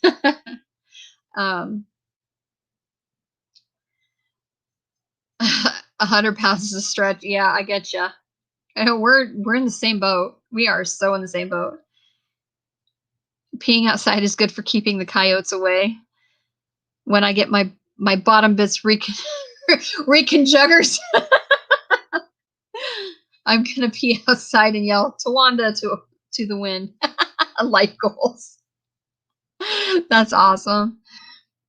A lot of people think that because you are a YouTuber, you're rich, right? Yeah, no, no. 99% of us are not even close, or at least 98% of us. And I'm not saying that there's not money to be made off of YouTube, because there is, but like I was discussing earlier, I think that you have to be able to market yourself, and you have to be able to market what you're doing, whether it's your business, whether it's your, homesteading videos, whatever it is, you have to be able to market those well. And it's a learning curve and it's a learning process, but you also cannot take on the dead weight. So I was saying earlier that I just went through my Instagram account and I dumped about 600, almost 600 followers who were not following me back. I dumped them off of my Instagram account because I don't have room for that dead weight. I'm trying to grow my homestead. I'm trying to grow my presence on Instagram, on YouTube, on all these platforms that I'm on. And so, and you just don't have but you have to play the game. You have to play a marketing game, and you have to be able to market yourself. And, that is something I've really learned over the last about year is, you really have to market yourself, especially on YouTube, because there are so many people. There's like something like, every minute there is like 500 or 5,000 hours uploaded to YouTube or something like that. Like I can't remember. It's an insane amount. It's an insane ratio of amount of video time every minute being uploaded to YouTube. It's an insane amount. Like how, yeah, you're going to get lost in the shuffle. So you have to really be able to market yourself. So we're under 1K, so there's nothing for us yet. Right. Yeah. And it's hard to get to that 1K unless you are, I think it's a luck of the draw. I think that having the right thing at the right time, and knowing how to follow algorithms, how to do things, especially. So I'm one of those people that I want good video quality. I don't want, if you're going to take the time to video what you're doing, you should take the time to edit as well as you can to the best of your abilities and learn that skill. And it's an ever evolving process. I obviously, here I am sitting at 603 subs, I think is where I'm at now, finally, after 2 years. I will say though, I'm just about, I'm under 1,200 hours away from my 4K. So yeah. But I have to figure out some sort of a game plan, and in order to market myself better. And so that means I'm going to have to come up with different things. And I was saying also that even though you're in the homesteading niche, or genre, whatever you want to call it, even though you're in that, you really have to learn to be able to go across lines, and you have to figure out how to draw people from other genres in to your channel, because it gets flooded real fast. And but there will be room for you when there's room for you, when it's your time, kind of thing. But you still, it's a hustle. You have to hustle hard. So I don't know. I get given some free stuff for reviews and stuff, but I make zero money. Right. My homestead is called Satirical Homestead. Not a typo. Yeah, I know. I'm planning on streaming. I'm a satire costume. Because I'm a LARPer and the goat man is my soul. Will give me an edge. Okay. It will be about satyrs, homestead and puns. Lots of puns. That's awesome. That'll be great. I have 781 subs on YouTube, over 2,500 followers on Twitter, and over 2,800 followers on Instagram. That is awesome. I finally am up to like 822, I think, followers on Instagram. I don't post there like I should. Um, that's also a thing. Marketing yourself on social media, it's a constant post, post, post, post, post. Um, you just have to make yourself your presence known, um, and you almost have to shove it in people's face, like shove yourself in front of people, um, and make them sick of you. But that's kind of where I'm going, where I'm feeling, you have to do, like, I don't know. It's odd, I guess. I don't know how else to explain it other than you have to market the hell out of yourself. You really truly do. And I haven't done that. I haven't done that so well. Um, I had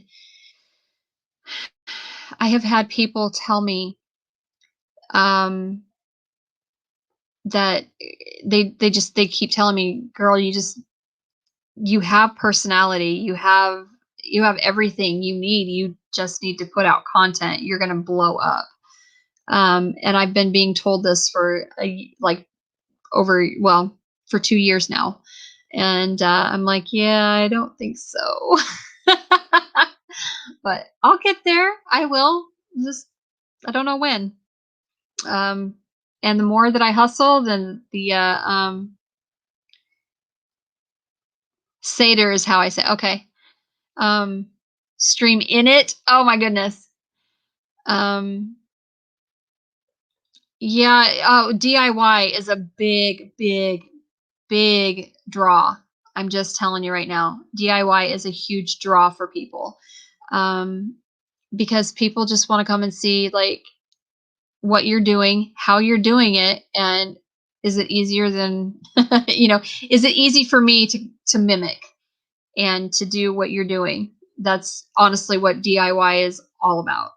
And I think that I mean that's the stuff that I do anymore. Is I'm doing a lot more with crafting projects, DIY projects, and I'm actually getting ready to learn. I'm going to teach myself how to do small engine repair, and I'm going to film it. So there'll be a lot of cussing in it. Yeah. So there's going to be a lot of bleeping in my upcoming videos, because that's just not a world that I'm in. Medical is the medical world is me. That's if it's medical, emergency medicine, firefighting, like, I know this stuff. Um, Building is so. Hi, Daryl. How are ya? So that's what I'm kind of hoping for. I'm hoping that will take off. And now that's I don't have anyone staying in my Airstream anymore. I can get back to my Airstream cooking series. That is one of my most popular videos, is when I made pico de gallo in my Airstream. People want to see that. So I'm hoping to be able to get back to that, but I haven't been able to, because every time I want to go to use my Airstream to do my cooking and stuff in, um, I have somebody living in it, staying in it for an extended period of time. So yeah. But I shouldn't have that issue come this summer and spring, summer, and fall. So, and we're wanting to remodel it at some point and do all that fun stuff. So yeah, I'm excited for it, because I'm hoping that I'll be able to get my um, I'm hoping that I'll be able to grow my channel better, and then doing things that, you know, most women don't conventionally do. That's what I think that will make, I think that'll make the channel successful. So,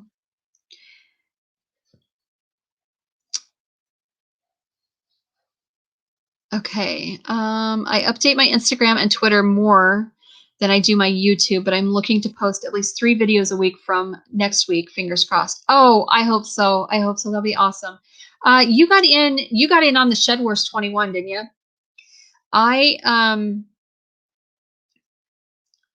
was going to, but I never heard anything back from Mark. I wanted to get into it this year, but I had to drop out last year because I ended up having a hysterectomy, so I really couldn't stay in it. Yes, I get told I have a good personality and I can script a video in my head, but I don't always believe in myself. Oh, I know. So self-esteem, self-talk are a huge part of marketing yourself. And you have to have both of those things. You have to have good self-esteem, good self-talk, and you have to really pump yourself up in order to make yourself believable that you are confident in what you are doing and what you are sharing for information. So that other people are like, hey, this is great. I like your personality. You're coming off great and you know what you're doing. And you seriously have to, you have to be able to market that, but you have to have those components or it's not going to work very well.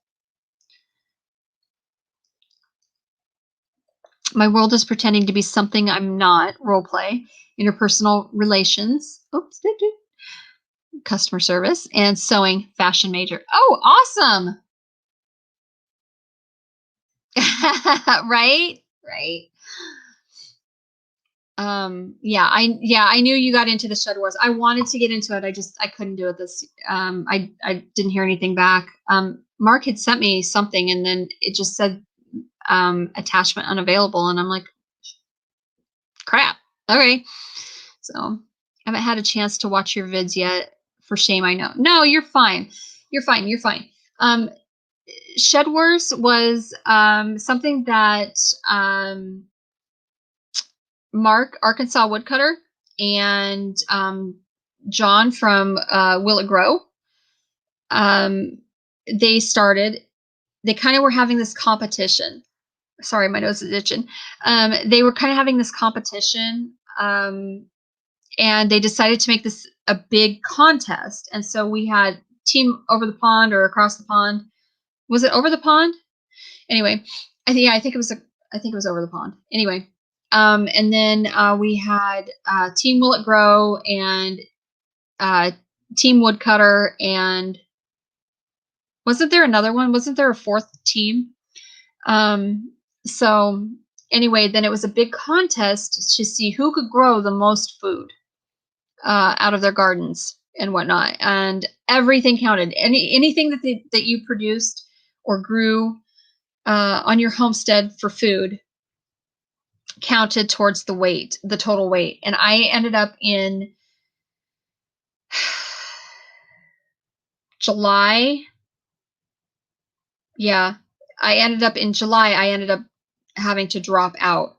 I'd entered May 31st, and I ended up in July, the first, probably the second week in July, I had to drop out because my garden, I couldn't get into my garden and do anything. I was getting ready to go in and have a hysterectomy because of my health. So I did not have a good year last year. 2020 was, as far as my health went, up until that point, like it was a flaming dumpster fire of shit. It was crazy. So, night, Daryl. Big hugs to you and Sherry. I love you guys. Hi, Jess. How are you? So yeah. So this year they're doing it again, and it's Shed Wars 21. So it's going to be a ton of fun, and you get on there and you get to shit talk people. it was great. It was you still did all of your gardening and homesteading videos and things like that, and then every time that you harvested or whatever, you would weigh in your stuff and it would get recorded and that kind of stuff. It was actually really slick. It was really cool.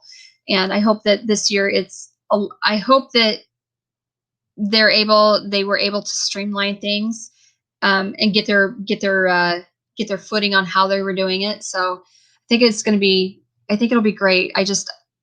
I haven't gotten in on it, so.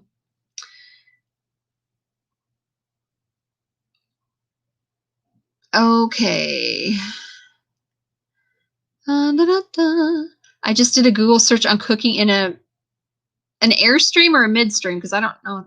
Found 10 pages listed, and that wasn't even YouTube. Yeah. I wanted to do Shed Wars. I did last year, but like I said, I ended up having to drop out. I wanted to do them again this year, but I haven't heard it. I found it through a subscriber, and I went to watch a Will It Grow video on the rules. I posted the video, and John from Will It Grow commented on my video saying, "Welcome." I also emailed the vid to Arkansas Woodcutter. Yeah. So I sent Mark, Arkansas Woodcutter. I sent him a message on Facebook, and I said, "Can I get in on this year? Because I'm sorry I had to drop out last year, and I really want to get in on it this year." And then he sent me something, and it came back attachment unavailable. And I tried to tell him, this says attachment unavailable. I never heard anything back. So still time to jump on. So they're still taking, you can still enter, because I would love to do that. This year is going to be freaking crazy for me. Airstream. Okay.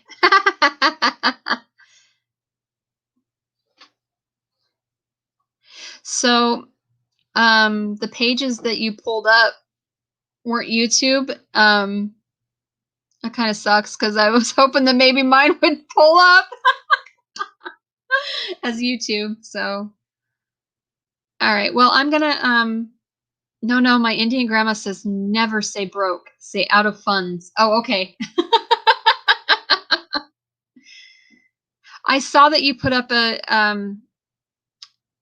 I saw on my notifications, on my home, on, when you click onto YouTube and you have some of your subscriptions up there. I saw that you had that up there, and I hadn't had a chance to watch it. I honestly haven't spent a whole lot of time on YouTube lately, over the last several months, and it is because of all of the craziness going on in my life. So I'm trying to get right back into it, and I need to get the lead out of my ass and do it, but it's been bad. So, well, I will have to. I'll hop on with Mark again. I'll send him a message again, and try to talk to him about it.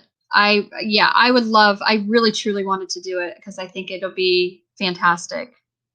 I don't know if you saw my entry last year and I ended up on Team Woodcutter, because that's just how I ended up choosing, but and talking to Mark about it. So anyway, my entry last year was freaking epic, honestly. It was effing cold and covered in snow. Yeah, my Shed Wars entry video last year was epic. I was all dressed up in I had my gown and my cape and a crown, the whole 9 yards. So yeah. If I can get back into it, I'll probably do another, I'll probably appear as the queen again. So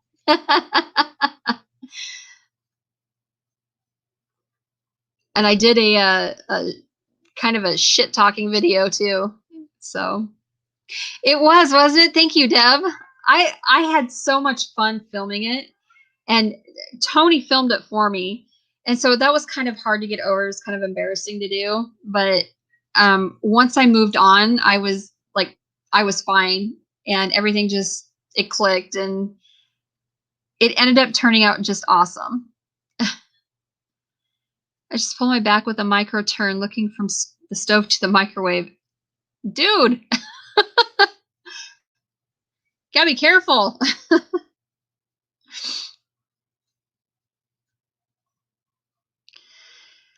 Yeah, I think I have arthritis in my lower back. So at this point, and I've been down the past couple days with back pain. So several days, I should say, like off and on. So there are 2 Northern Hemisphere and 2 Southern Hemisphere teams this year. Oh, cool. So team, team Woodcutter and Will It Grow, and then who are the Southern Hemisphere? I would assume those are the teams, right? I know one of them is Will It Grow, and I would assume that Mark has the other one, Team Woodcutter. So that's too funny, Northern and Southern Hemispheres, because what's really funny about all of that is the fact that Cat, seriously, yeah, he just decided to come in. He pushed my door open. Because we are in 2 entirely different growing seasons. Like, it's crazy. That's just too funny. Right? Victoria knows. And Q Demon. Yep. I kind of flunked on the creativity. I just did a plot tour video. No, it's fine. Don't worry about it. Whatever gets your entry in, then, that's cool. So I'll have to, like I said, I'll have to send him another, I'll have to send him another message, Mark, and talk to him. Ooh, ouch. My chair. I am getting uncomfortable in this chair. I need to, yeah, I think I will. If I can get into it, I'll come back as the queen. I even have a new crown for it. It's cool. Oh, crud. Most everyone has seen it, I think. Whoop. So this is my new crown. Yes, it sits well. It sits well on my head. Like, it just, I don't know, it's perfect for me. So.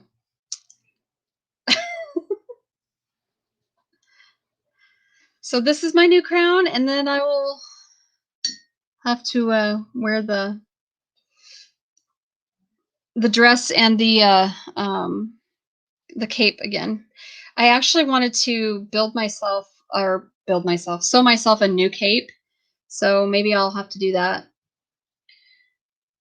But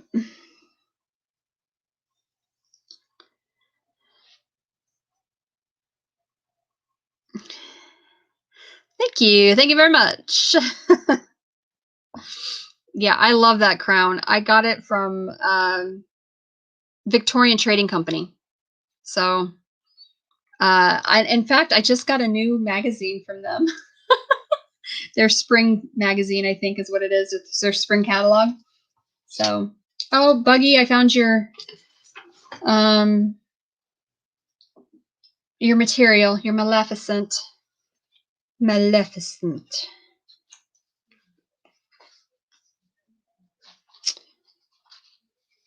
I was looking for it earlier and I knew I had it right around here, but so this is what she wants her mask made out of. She loves Sleeping Beauty. That's her favorite, and she loves Maleficent. So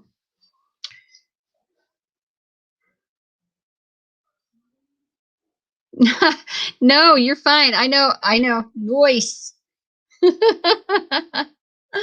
You are just fine. So what are you up to, Jess? And I wondered if you were still here, Lori. You were so quiet. Of course, it is almost 11 o'clock or midnight your time.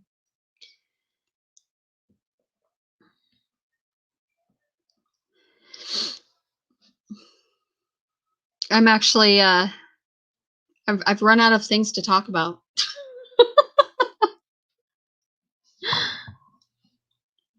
I don't really know what else to tell you guys. Man. I go through these lulls though. When I'm doing my lives, because I don't like, I get on, I start my live with the intention of, maybe 1-2 hours at most, and I end up typically going a lot longer. So but I kind of feel like, up until I get to the point of midnight here, that I'm like, and I'm done. So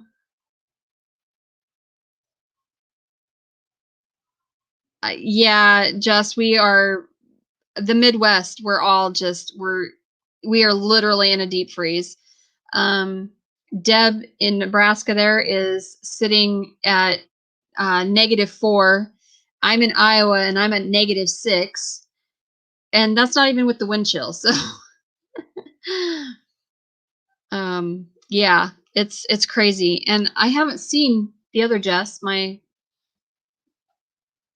Jess, J Love. So I even sent her a message like earlier this morning on Marco, or today. See if she replied back, or if this is a group. Oh, my phone just died. Okay. But it wasn't her anyway. It was from a group. So, anywho. So I don't even know what she's up to today. And she is she's in Ohio too, J Love. So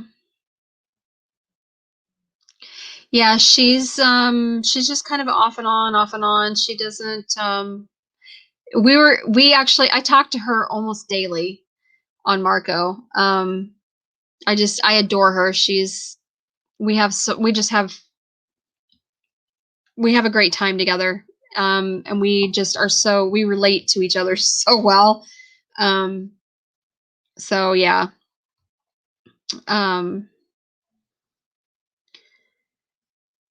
Are you on Marco, Jess?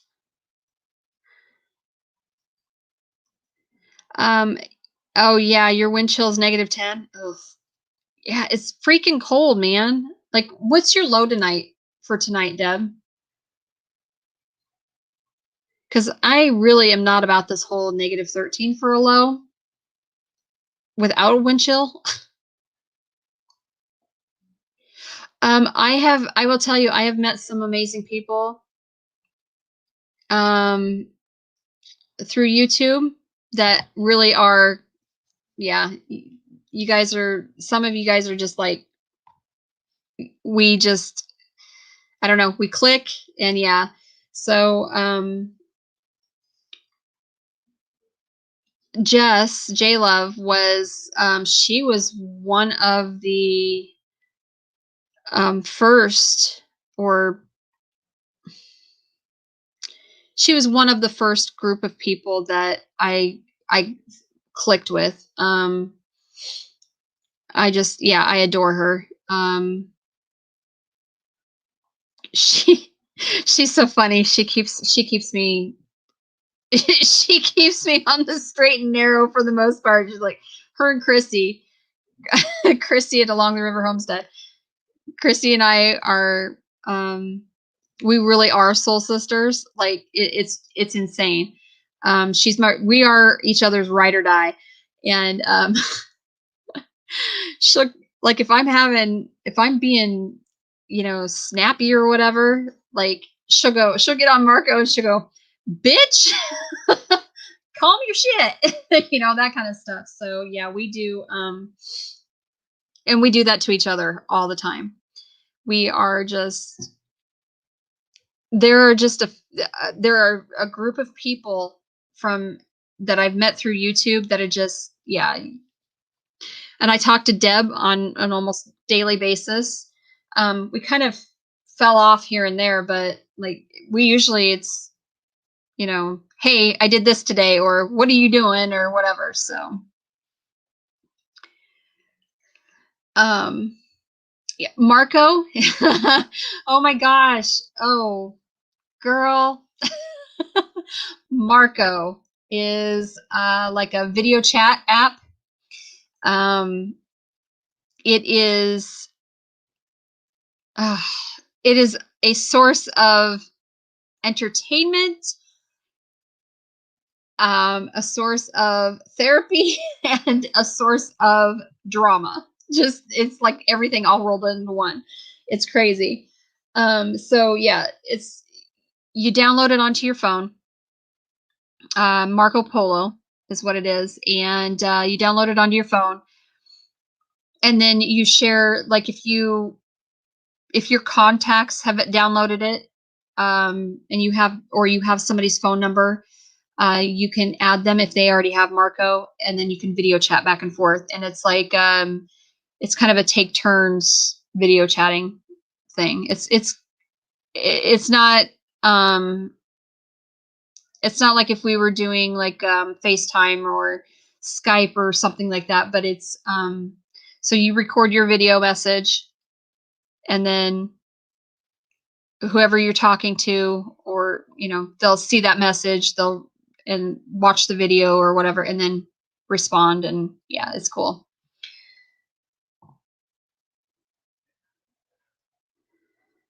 uh yeah. Yeah, Deb, a lot of people actually found me through Wholesome Roots, because I helped with organizing the summer soiree for Rose, because she needed that help. And we'll just say some other YouTube channels who were supposed to be friends decided that they didn't want to waste their time with it. No.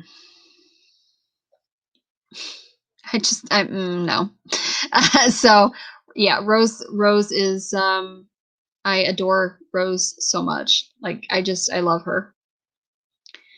Um possibly negative 10 to 12. Ooh.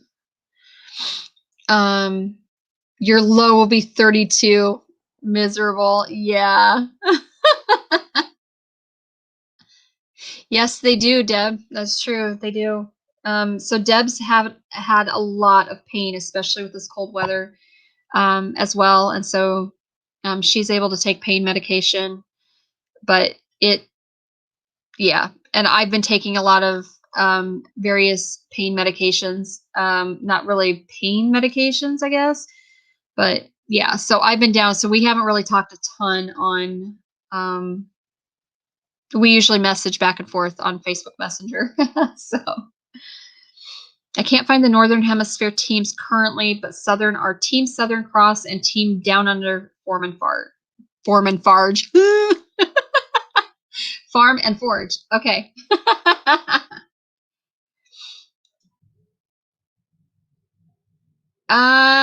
Yes. Yes, it's Snapchat, only longer. And I hate Snapchat. I'm not even gonna lie. Like, I have Snapchat and I hate it. I find it ridiculous. Like, I want to be able to record my message and be able to go be long-winded if I need to.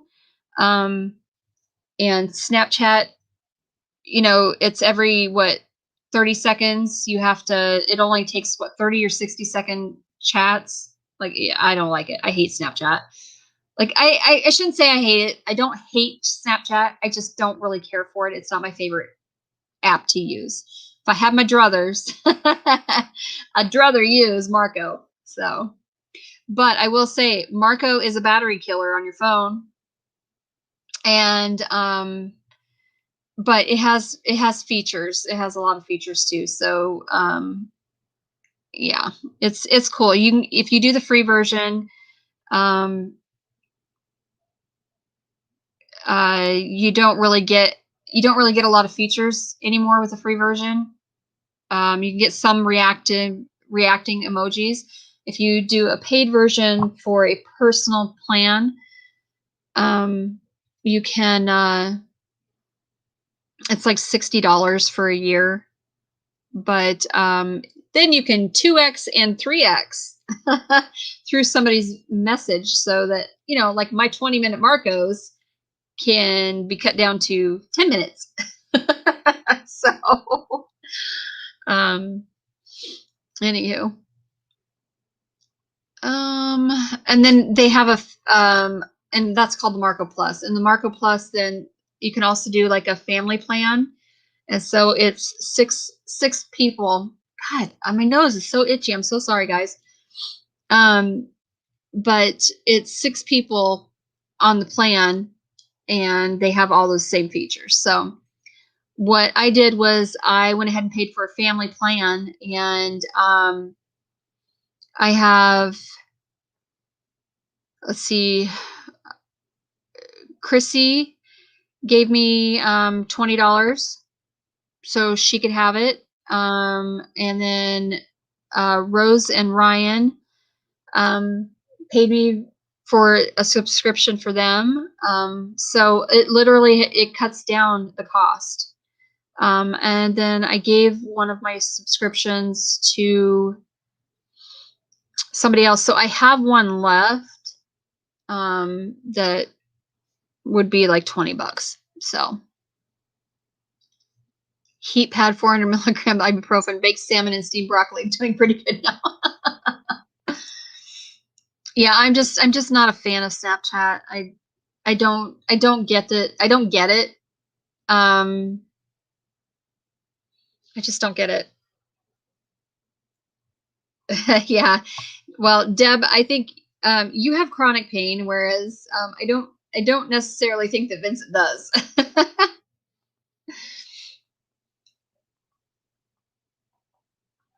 Your infrared heater's going full blast. Oh, I need something on my feet. I'm telling you. My nose is so itchy, and I'm not sure what the heck the deal is there. Yeah, Jess, if you send me a message. Now I got fur in my mouth because of my sweater or fuzzies, I guess. If you send me a message, but if you decide to download Marco, send me a message. I'll send you my number, and we can talk on Marco. So, I seriously love Marco, but it has been a source of drama for me sometimes. So, and that's usually in a group setting. So usually when you start getting into big groups with lots of people or quite a few people in it, you start having issues because personalities don't always match up, and opinions, and so. Damn it. Snapchat is a Gen Z thing. Yeah, I think I'm a Gen Xer, so yeah, I'm just not a fan. I use it, but I literally talk to 2 people on Snapchat. So my friend Amy in California, and my brother on Snapchat. And it's a snap and good morning, and that's about it with my brother. So, and then we'll talk, like, well, that's the thing. Like, dude, you have my freaking number, text me, because you're texting me on Snapchat. It's the same damn thing. Seriously, just text me on my phone. Whatevs. It's been a couple years since I tweaked my back. Nothing I can really do but heat and Ibu. Thankfully, not bad, but yeah, that sucks. Oh, Northern teams are Will It Grow and Team Woodcutter. Yeah, I knew it. I'll have to get back on. I'll have to get back on Mark's Team Woodcutter. So we all have opinions, sometimes loud ones. Yes, and you know what they say. Opinions are like assholes. Everyone has one, and sometimes they stink.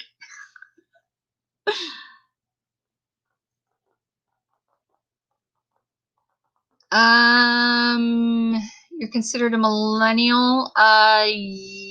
Yes, yes, you should be. I want to say millennials run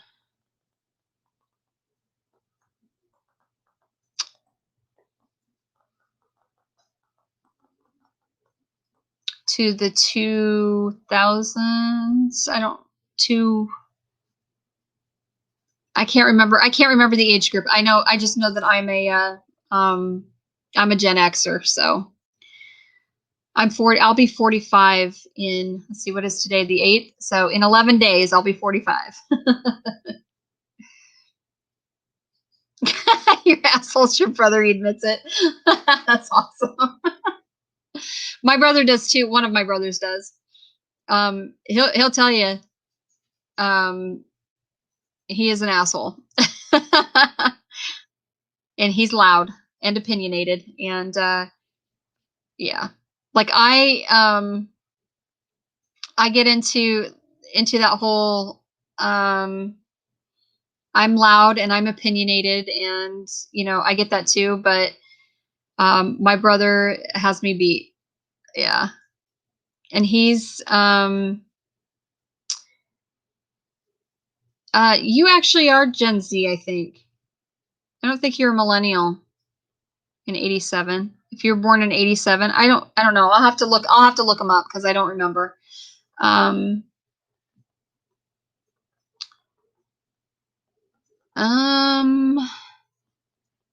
Lori, I don't know. Are you like the beginning,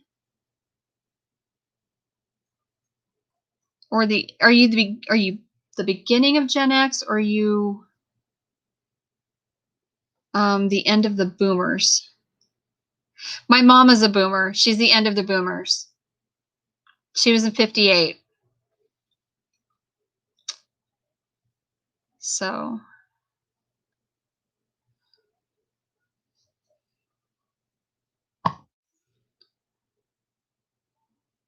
yeah, you have to, if you just have to put in a search, Google it, because honestly, I don't remember the years. I just know I'm a Gen X. So yeah, I would say you were born in 83. You are Gen Y. Fork and allotment. So if you were born in the early 80s to,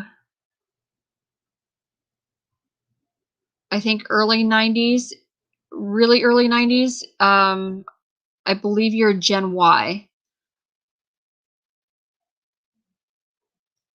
I said I was a nice person, never said anything about being a good person. Yeah. I hear you. I hear you there. I try to be a good person. I try really hard to be a good person, but I am opinionated, and I am, of course, I'm judgmental, just like any other human being on the planet. But I believe that I also believe that what goes around comes around, and karma's a bitch, and she'll come back to bite you in the ass when she needs to. She can be mean and nasty. So whatever you put out into the universe, understand it will come back to you tenfold. All right, I'm going to look this up because it's driving me crazy. So, okay. So Gen Xers, Gen X years. All right. So 1965 to 1980 are your Gen Xers.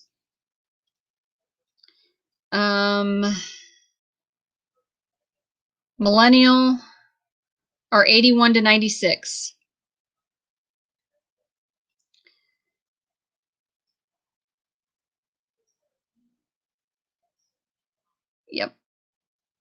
that's that's what I was looking at too. So, yep.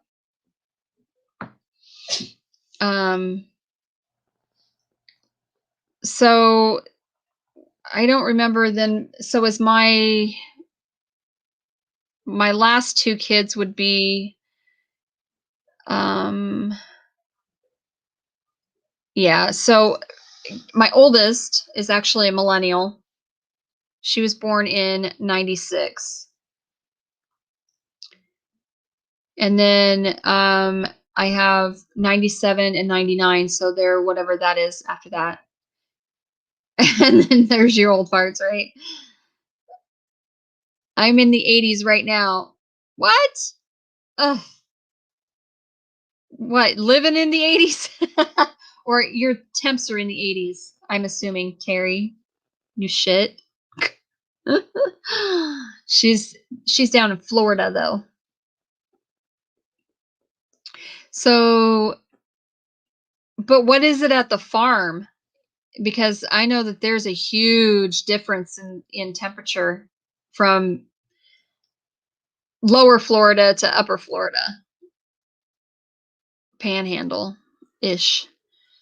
So I know that it's like they were talking that the panhandle of Florida was going to possibly get snow. Not not really anything measurable, but possible like flurries, flakes of snow. Gen Y and millennials are the same. Yes. So then I'm an older millennial, so 6 ways to Sunday, poor Gen Z. Yeah, my kids are poor. My um 2 of my kids are Gen Z, and I have a millennial. And it just kind of depends too. Like it depends on who you or which source you're looking at. Like they change the years so often. It used to be that the year like 76 was pretty much the cutoff for Gen X. Um, so I would have been a late Gen Xer, but now they're saying up until 1980. So then my sister and my sister and all of my brothers,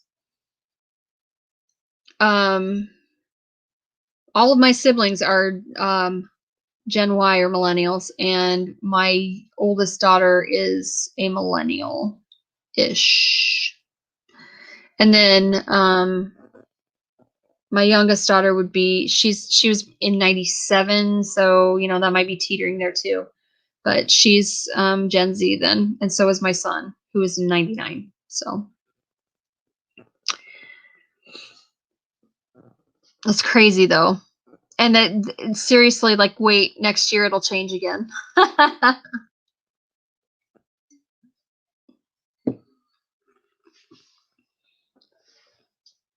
Is that all you know how to do, Kat? Is lick yourself? I mean, seriously. This is Tyrion. I don't know if you can see him. He's a pain in my ass. Just saying.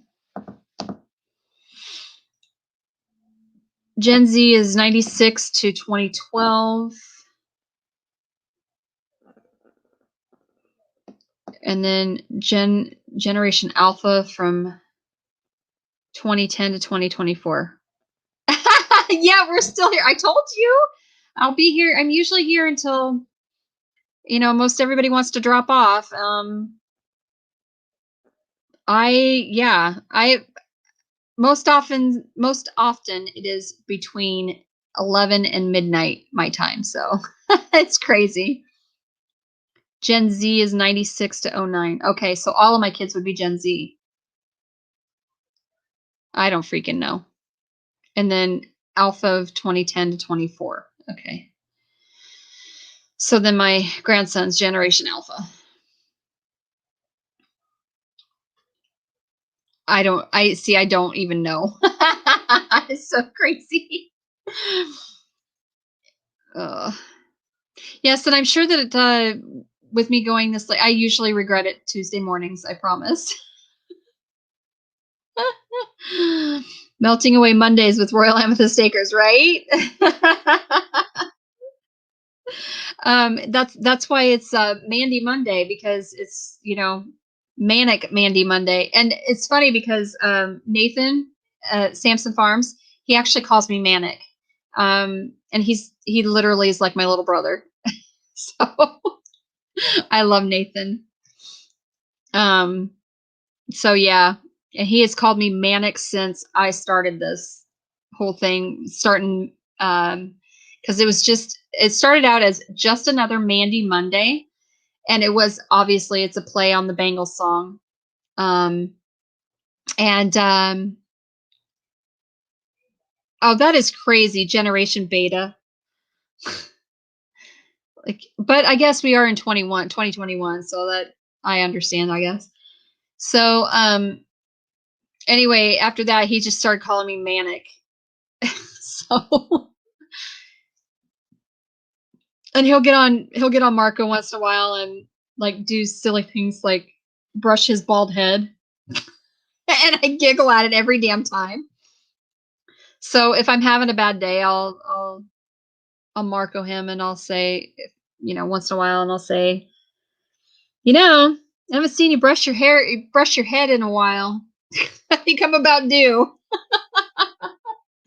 So yeah. Oh my God, Cat, really. And now the other one, well, Demon is here. I just didn't expect to see anyone on this late. Yeah, I know. Here I am. It's funny because actually, so I did on January 28th. I did, or no, or was it December 28th? I did a 12-hour live. Not even kidding you. I started at noon and I ended at midnight. And I want to, yeah, it was December 28th. And I actually have been contemplating doing a 24-hour live because somebody has said, "Oh my God, what's next? 24 hours?" And I'm like, "Is that a challenge?" It's 5 a.m. there. Yeah, you should be in bed, or you just getting up for work. Except Biddy Boo, she's always up till the weird times. Yeah, it's 11:17 here too. You're down in the Ozarks though, right? I'm up here in Iowa. Intoxicated out wandering around. But that's not really what people say. It's usually Iowa stands for idiots out wandering around. But we're much more intelligent than some other people. Okay, you're in Kansas. I don't know why I just know so many different homesteads. Like I can't keep everybody straight. I'm so sorry. So when I left home in my micro camper van, I found a cassette in the glove box. It was the Bangles. I got played when there was a reception. That was over 6 years ago, and I still have it. That is awesome. You've been watching live since 2 p.m. Oh my gosh. You are a dedicated soul, mister. I know, I do too. I do feel bad that I can't keep everybody straight, and it's like it's frustrating, but it's not because I don't want to. It's because I know so many people now, and I try. But let's see. Now you guys were doing, I know this was you too. You did a live skidding rabbits, right? Like processing rabbits. I know that was you. It had to be you. The small handful of people I have straightened out.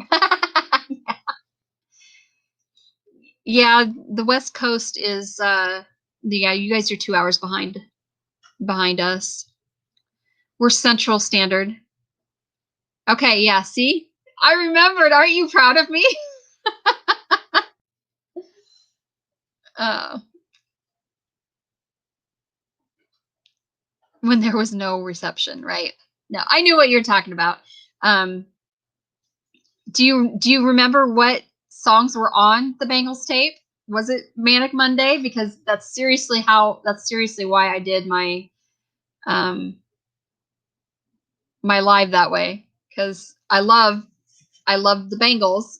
Well, I shouldn't say loved, but I really liked the Bangles, and I thought it was just kind of a clever play on Manic Monday. So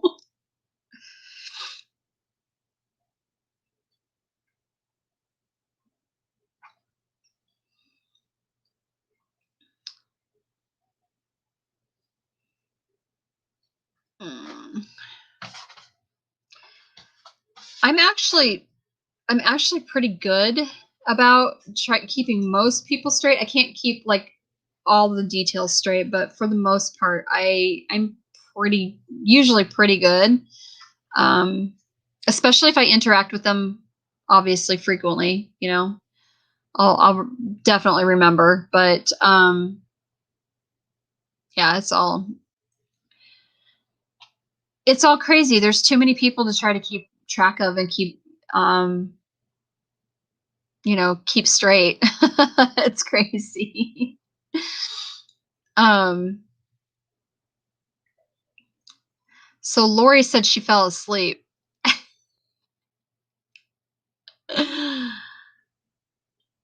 Are you still here, Lori?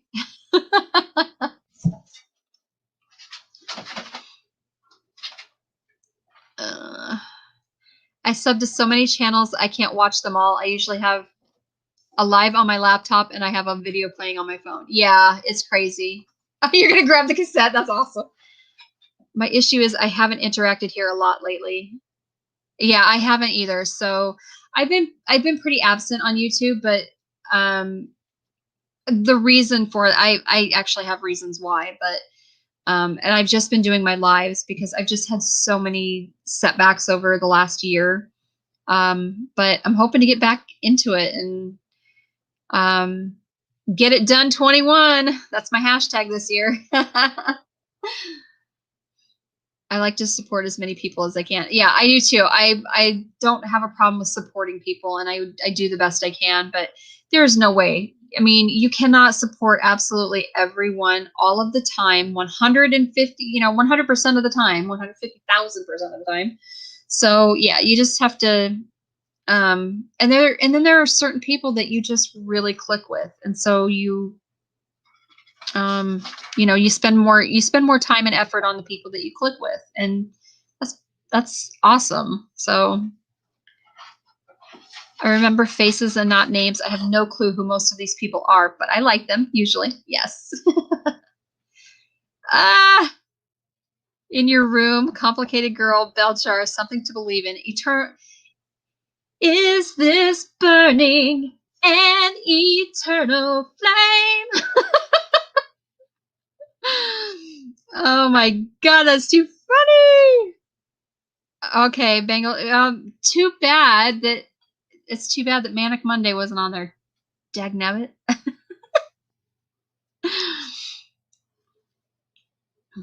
Cause it's just another Mandy Monday. It's 20 outside.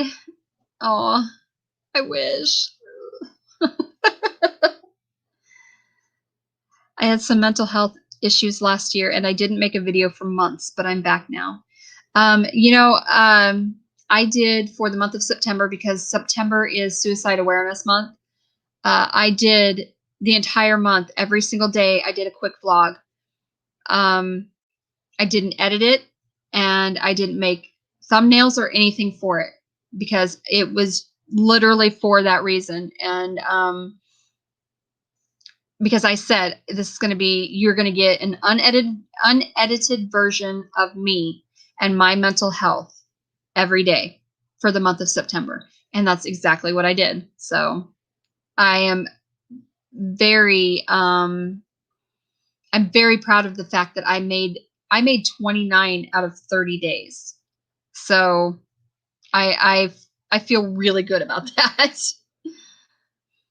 but depression and anxiety, all that stuff, it's true. It's real. It's so real. And it is more real to the person that's going through it. And when others cannot understand that, it's frustrating, and it's sad, really. But your absolute favorite of the lot is Eternal Flame. Yep. I never edit videos. 100% own up that I am gay enough that I sing along every time. There's nothing wrong with that at all. I'm sorry, but my husband sings along with ABBA and the Bangles and like all kinds of different. And he's not gay. It has nothing to do with your sexual orientation, my man. Nothing to do with it.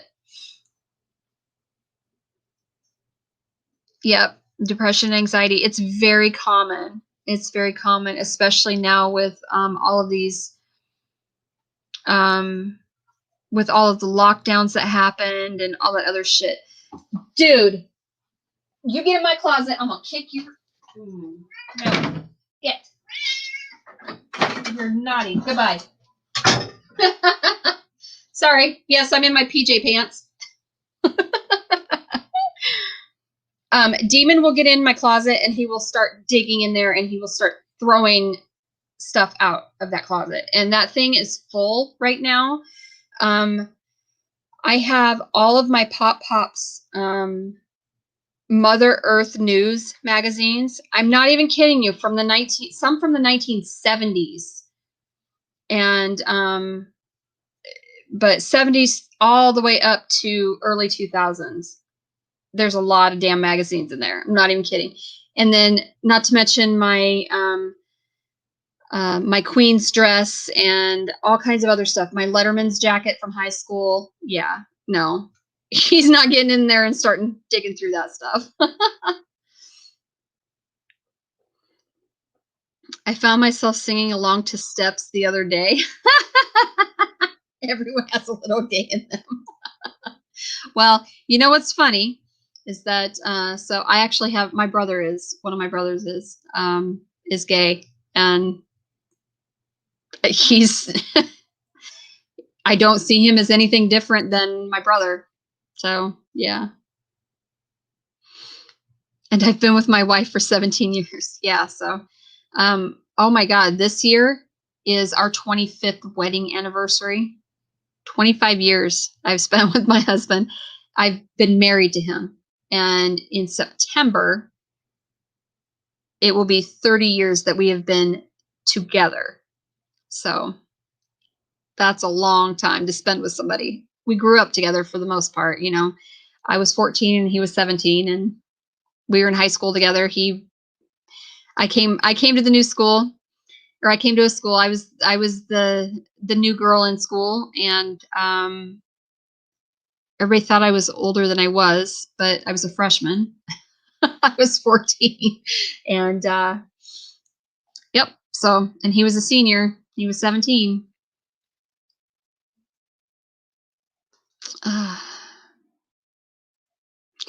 Don't not gay enough. Got gay enough in there to sashay to a good song. That's right. And I'm usually usually a full-on metalhead. That's funny.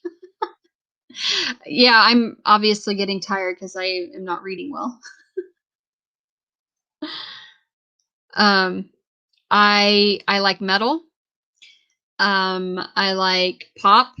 I like pretty much, there's really not a lot that I don't there's really not a lot that I don't listen to. I don't particularly care for like Bollywood type music. I don't like, it's not something I would just sit and listen to a lot of. Don't really like a lot of I like old jazz, but I don't like the new stuff. I can't stand the fact that you have 15 different instruments playing different songs. It just drives me crazy. Like I like the old jazz, and that kind of stuff. So um yeah, I don't know. We have a very eclectic musical taste around our house, but we are very artistic, creative, and musical family. So well, thank you for the congrats. I appreciate that. I'm not an Iron Maiden fan. They're meh. Metallica, I do like their older stuff. I don't like a lot of the newest stuff. I really don't. Um, or the four, I should say. I'm not much into trance or most rap. Oh, see, I like rap. I like rap. But I like rap, I like R&B, I like hip hop. Um, yeah.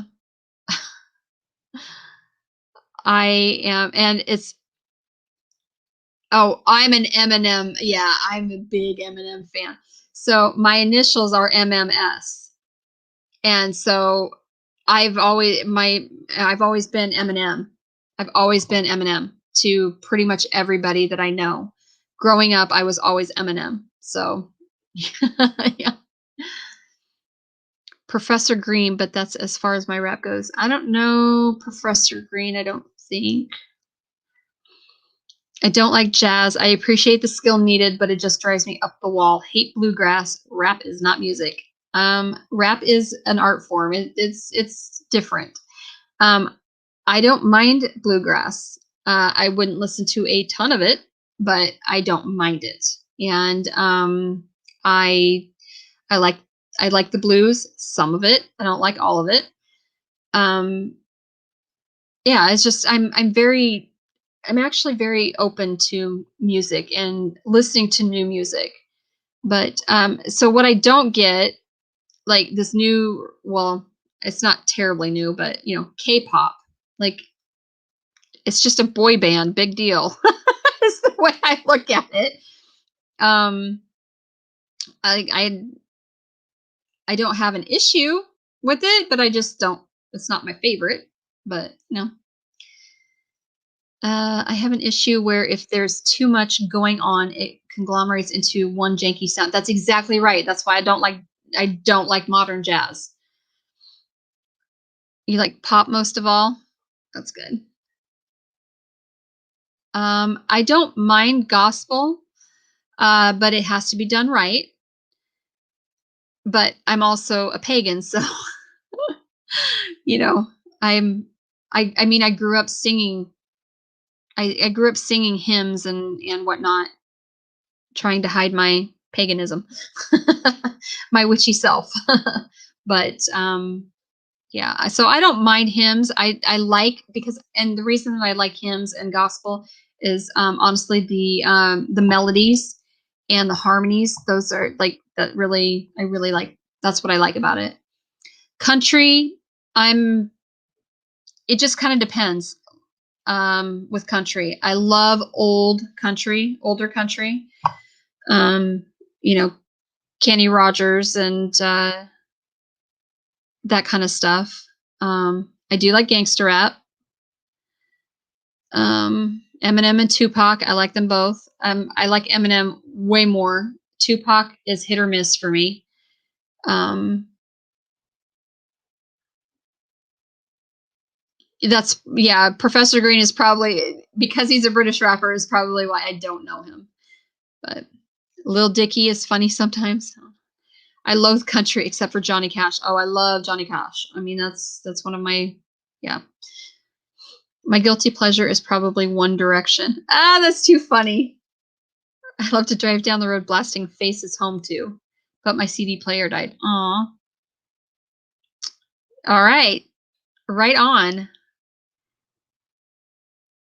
Ravel's Bolero. F and autocorrect. Well, I mean, I don't care for Christian music. Now, Gregorian chants, beautiful. Yes, right. So I will tell you that so some of the Christian music, like I do, I love hymns. I love to sing the hymns because um I'm not listening. I'm not really paying attention to the words.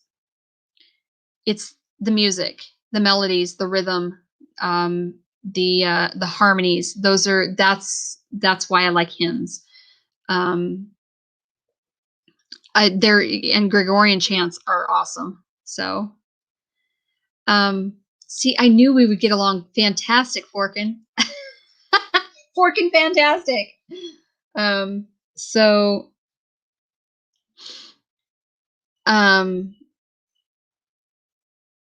yeah, so I'm an eclectic pagan witch. And it took me a long time, and I really tried to even not say that on my channel on YouTube. But I got to a point where I'm like, you know what? I don't give a shit. It's me. And if you can't accept me for who I am, too bad. Then don't be here. So, there are actually quite a few pagan homesteaders. You would be surprised at how many pagan homesteaders there actually are, and they are hiding that shit. So yeah, being a Wiccan, that's awesome. Amazing Grace is, I love Amazing Grace anyway, and on bagpipes, yeah. Bagpipes make everything badass. Yes. I do know that band, actually. Not well, but High Lung is my favorite. That is an amazing band. Now they did have one of them left, and I can't remember. So I don't know if they're still together or not. But Farsi, yes. Yeah, I am a big, yeah, I'm big into that. I love High Lung. Like High Lung is my big thing when it comes to Norse pagan music, honestly. There, gosh, I wish I could remember. There's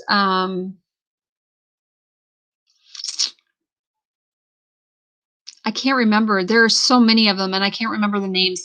I have a really hard time recalling band names for whatever reason, or song names. Like I don't know why I do that, but I can remember. I'll remember probably your name, or or even your channel name, kind of thing. Like I don't know.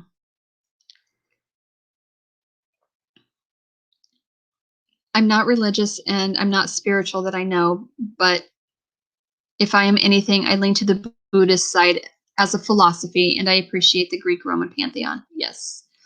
I follow the Norse gods and goddesses, and but I draw from many forms of paganism. I also do draw from Buddhism, so like some of that stuff. So I think everything is all pretty well intertwined, and yeah, I'm one of those people. I just don't give a shit what your religion is, what your background is, like what race you are, what religion you are, what sex you are, what sexual orientation. I don't give two shits. I really don't care. Are you a good person? Then do you treat me nice? That's all that matters. All that matters to me. You can have whatever beliefs you want.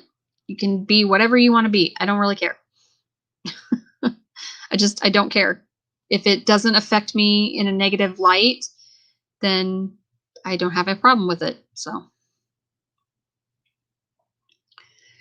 when I was little, a TV station had a grand opening with pipers. My mom lost me, and they found me sitting on the ground listening to the pipes and screamed when they dragged me away. Yes, you fit in just fine with us, Vincent. You are just fine. That's right. You are amazing. Two songs by doTERRA that I think they're better known are Hold the Heathen Hammer High and By the Sword in My Hand. Yeah, I don't.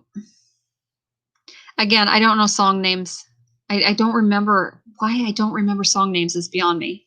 I remember some of the dumbest shit, but I can't remember song names. I call that issue being part of a musically illiterate problem I have. If it's not on the radio or shared with me, I have no clue it exists. And I know who I like, but the moment I go to find something to listen to, I completely blank. Oh, I do that too. I'm horrid about that. All modern religion stems from Norse pagan. Yes, they do. Yep.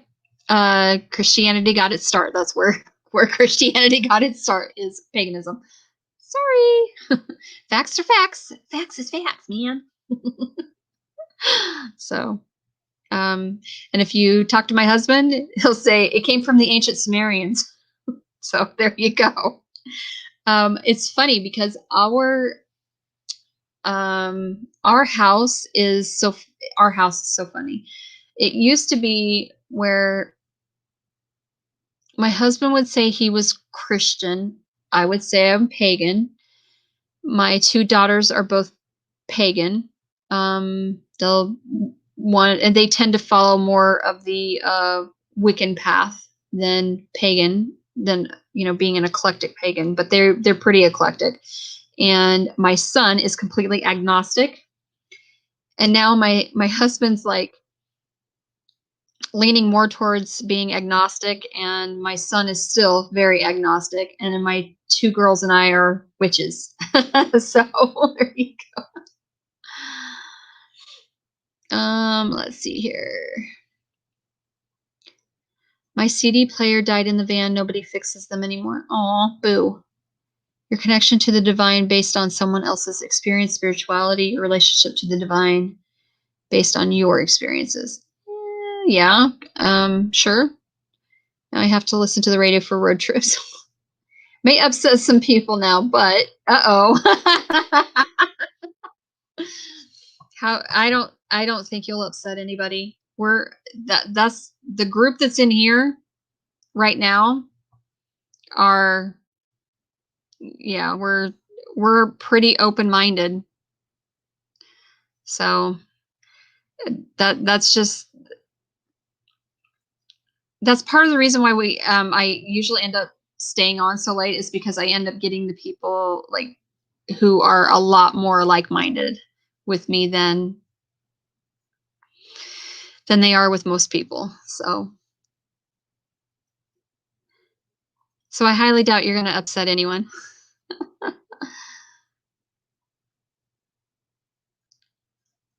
Yes, Christianity, Muslim, Islam are basically the same story. Yes, because they're Christianity essentially. Yes. I'm an earth mommy. If it is lost, hurt, or pregnant, it ends up in my yard, human and animal alike. Yep. Yep.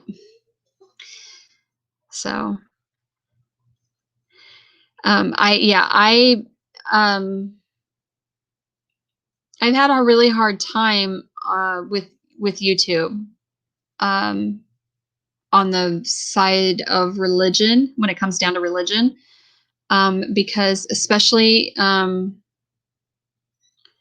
that's the difference between religion and spirituality. Yeah, I don't disagree with you. I just, yeah.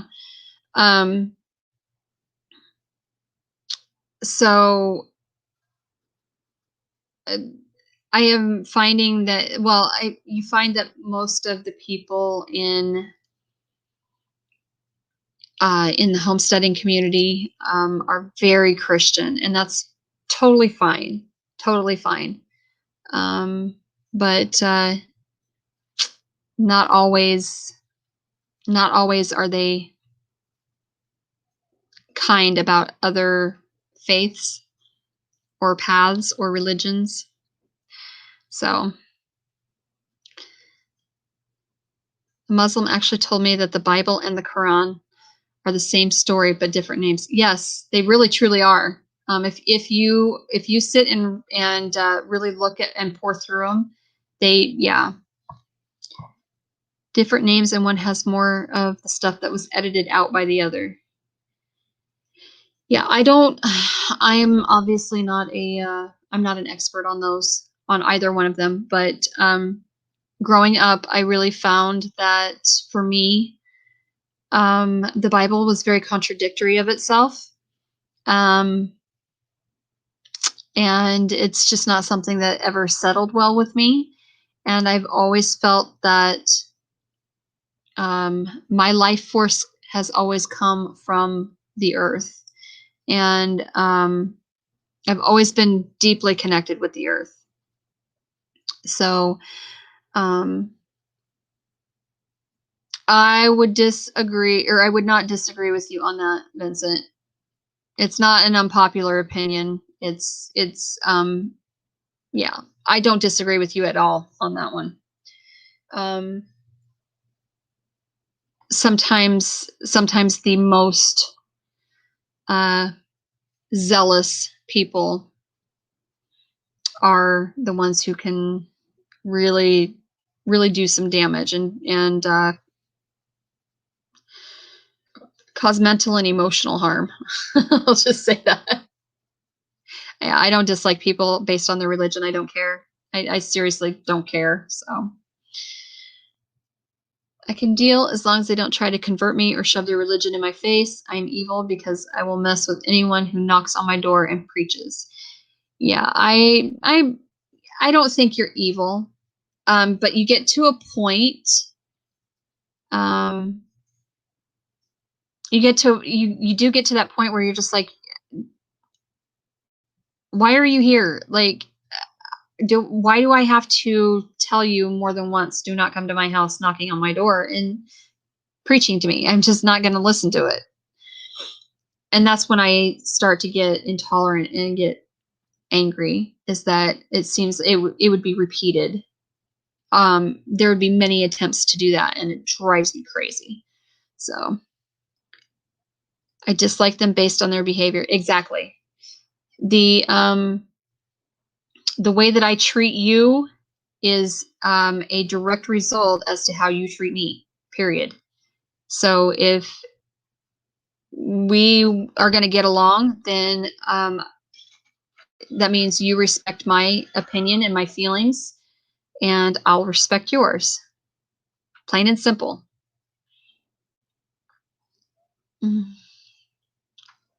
Just wish that people would not label me as a devil worshiper because I'm wicked. Exactly. So so many times have I been told, first of all, that witchcraft is evil, and that being a witch is basically being a devil worshiper, and then that stop that. Hey, Tyrion, stop. And that witches are the devil's whores. I have been told all of those things. And I said, well, first of all, I'm pagan. I worship the earth. I draw energy and life from the earth.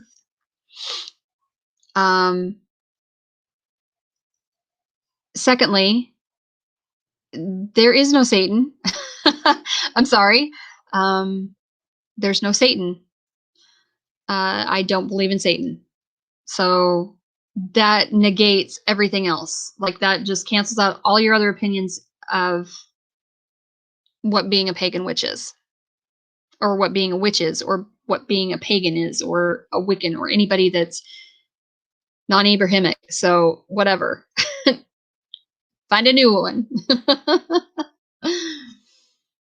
The devil basically said, just relax, have fun, do what makes you happy. Things like, don't listen to that authoritarian dude. I worship nature, not any particular divine being. Yep. I got called a devil worshiper because I dress up like, really?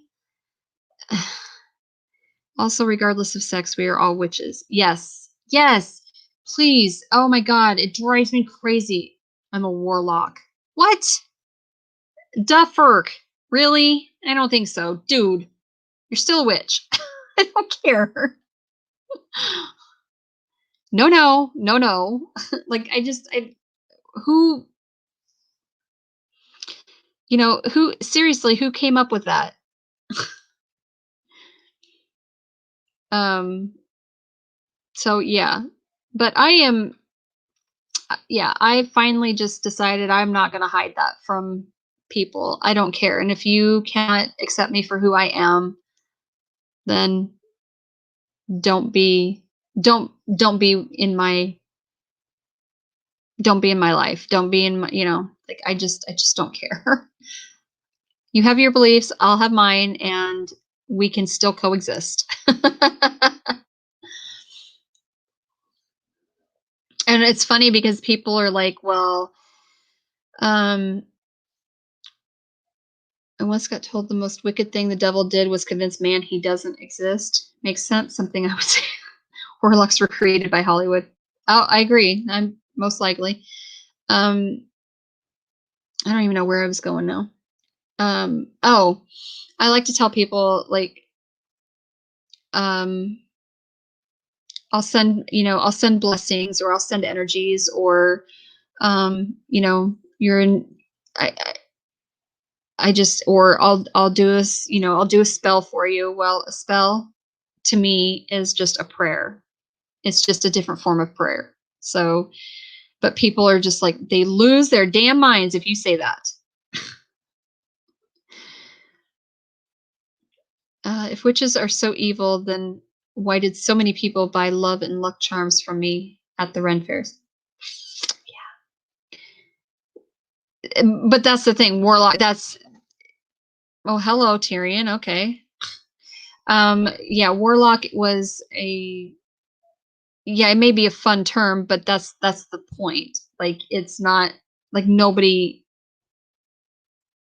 would ever. Well, I shouldn't say that. I take that back. Um, I would never take that term seriously ever. Like, yeah, I can't. If somebody says that, I cannot take that seriously. Like, I'm a warlock. What? What?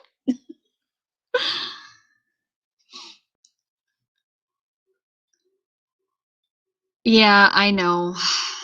I also, while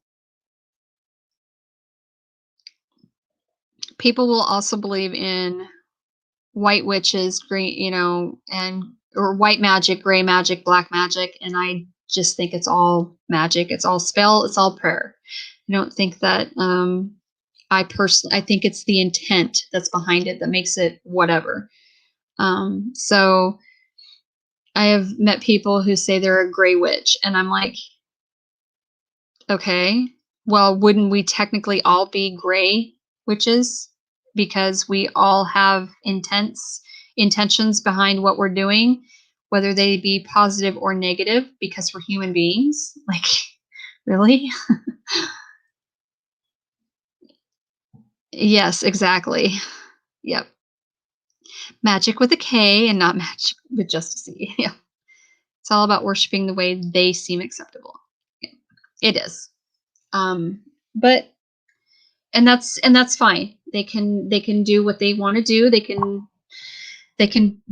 be however they want to be. It doesn't matter one way or the other to me. Like, but I just know that for me, um, the earth is my the earth is my throne. It's the earth is my playground. It's where I draw my life, my energy, and like, um, yeah,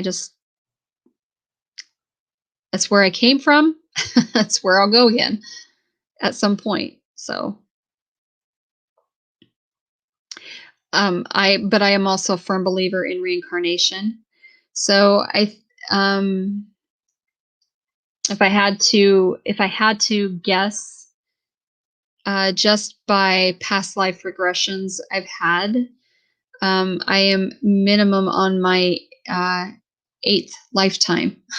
So, um, my eighth incarnation.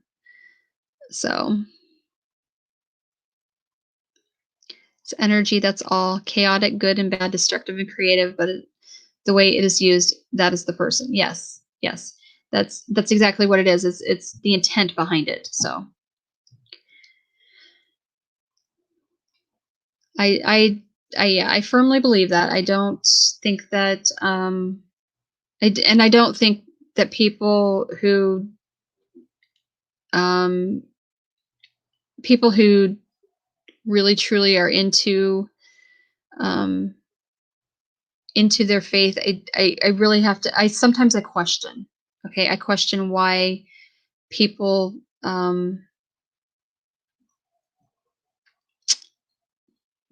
say and do things that they do, because it's like, are you just trying to get attention? Like, are you saying that you're this because, shock me kind of thing? Like, is it shock value? Is it, I don't understand. So I don't like, also, don't claim to be something you're not. Don't pretend to be somebody you're not. So white witches are light and black witches are dark. Does that make a gray witch neutral? No, a gray witch, actually, what they are saying is that a gray witch dabbles in both light and dark. So, and I would think that most everyone does, because magic is how you would use that. What is your intent? So, do you have the intent to say, um, you're wishing, you're wanting, and you're trying to do a spell that is going to make somebody like you, love you, fall in love with you. Well, you're trying to bend the will of somebody else, and therefore that is dabbling on negative energy versus positive energy. And so, at least this is what I think. So, so that kind of puts you in between. You're a human being, so you're gray, like, and you have intentions that are both good and bad behind that spell, if that makes sense. If used to harm, it is not. If used to harm, it is not dark magic. It is magic used for a dark reason. It always comes back to bite you in the ass. I love shock value for my trans comments, but also I give no fucks.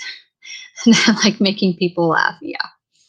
Buddhism is basically one of the oldest forms of paganism, maybe aside from Mayan, Aztec, ancient Greece, or Norse. Yes. So, one of my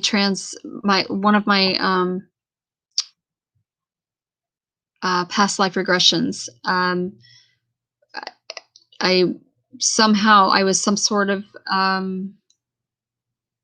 don't know. I was some sort of, I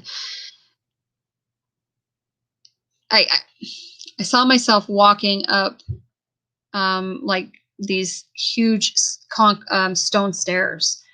Um, so, and I was in a headdress, and it was a dark headdress, and, um, yeah. So I'm assuming that that was one of the first ones that I actually remember, um, getting into. So during the regressions. So, and then the next one was actually during, like, a more Norse druid type time. So, um, yeah, Aztec, Incan, Mayan, those all are, they're actually probably older than even the Norse pantheon. So I don't really know.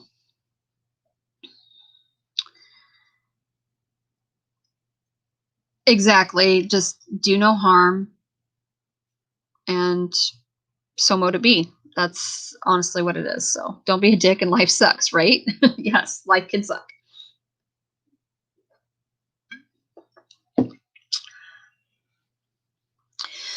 Okay.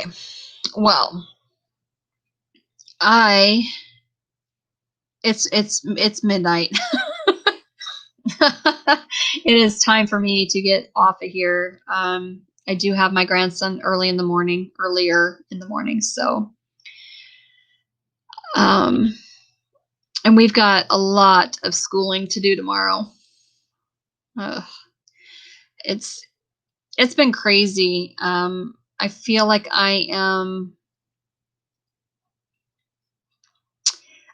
in some ways I'm failing him, but I'm having to readjust and find what's going to work for him to learn.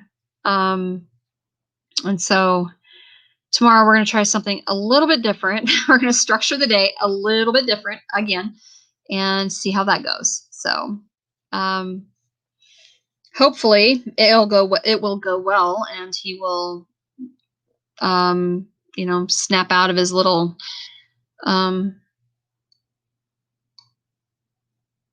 behaviors that he does. So, but all right. So, yes, eat meat.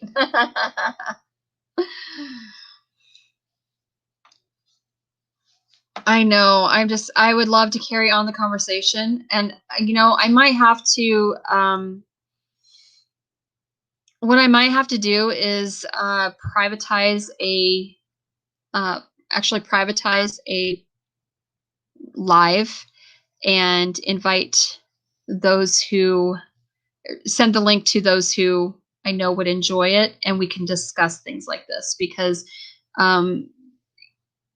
this not being a private chat, a private live, everybody in the world can get to this, and if I privatize it, that means I lose my hours on it.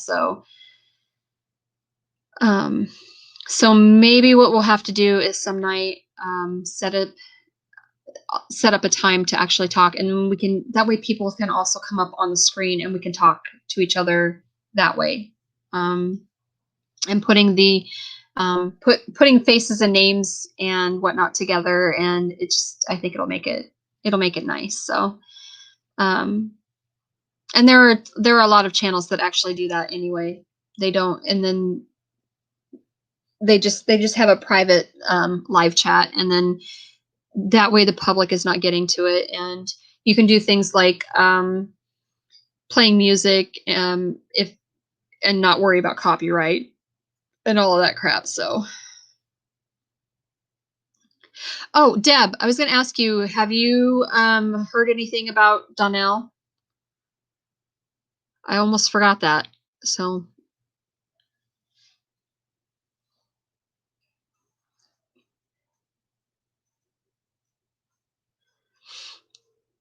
yeah, yep, swearing the whole 9 yards. Like, a lot of people will do that anyway, but yeah, so for me, like, I really do have to kind of curb what I'm doing and what I'm saying. Just because I am considered a public official.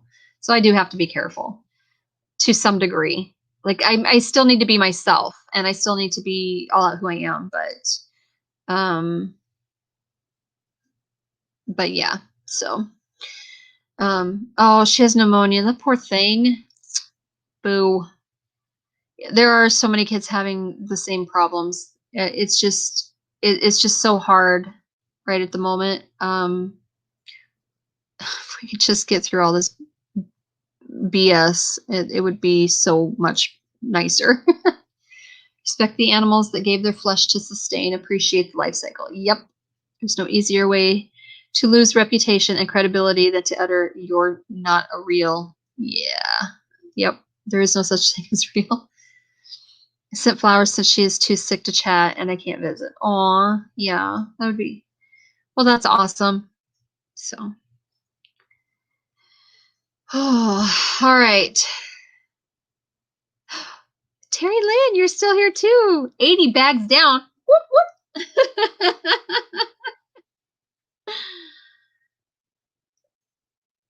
80 bags of soldier flies. Oh my God, only 1,200, what, 1,220 more to go? Or no, you said 1,000, right? So, good God, 820. How's that?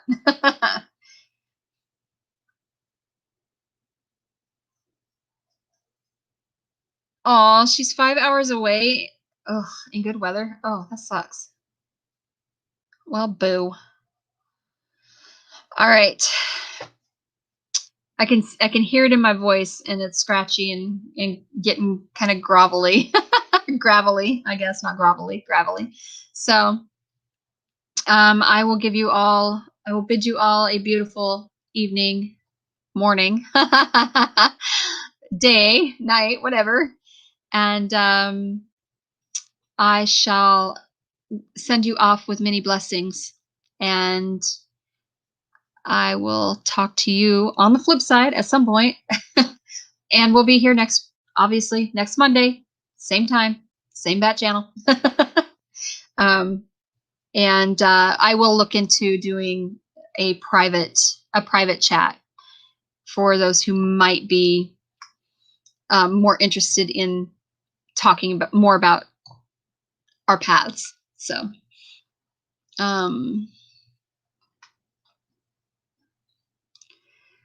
oh yes, absolutely. And thank you for coming, Vincent. I appreciate it.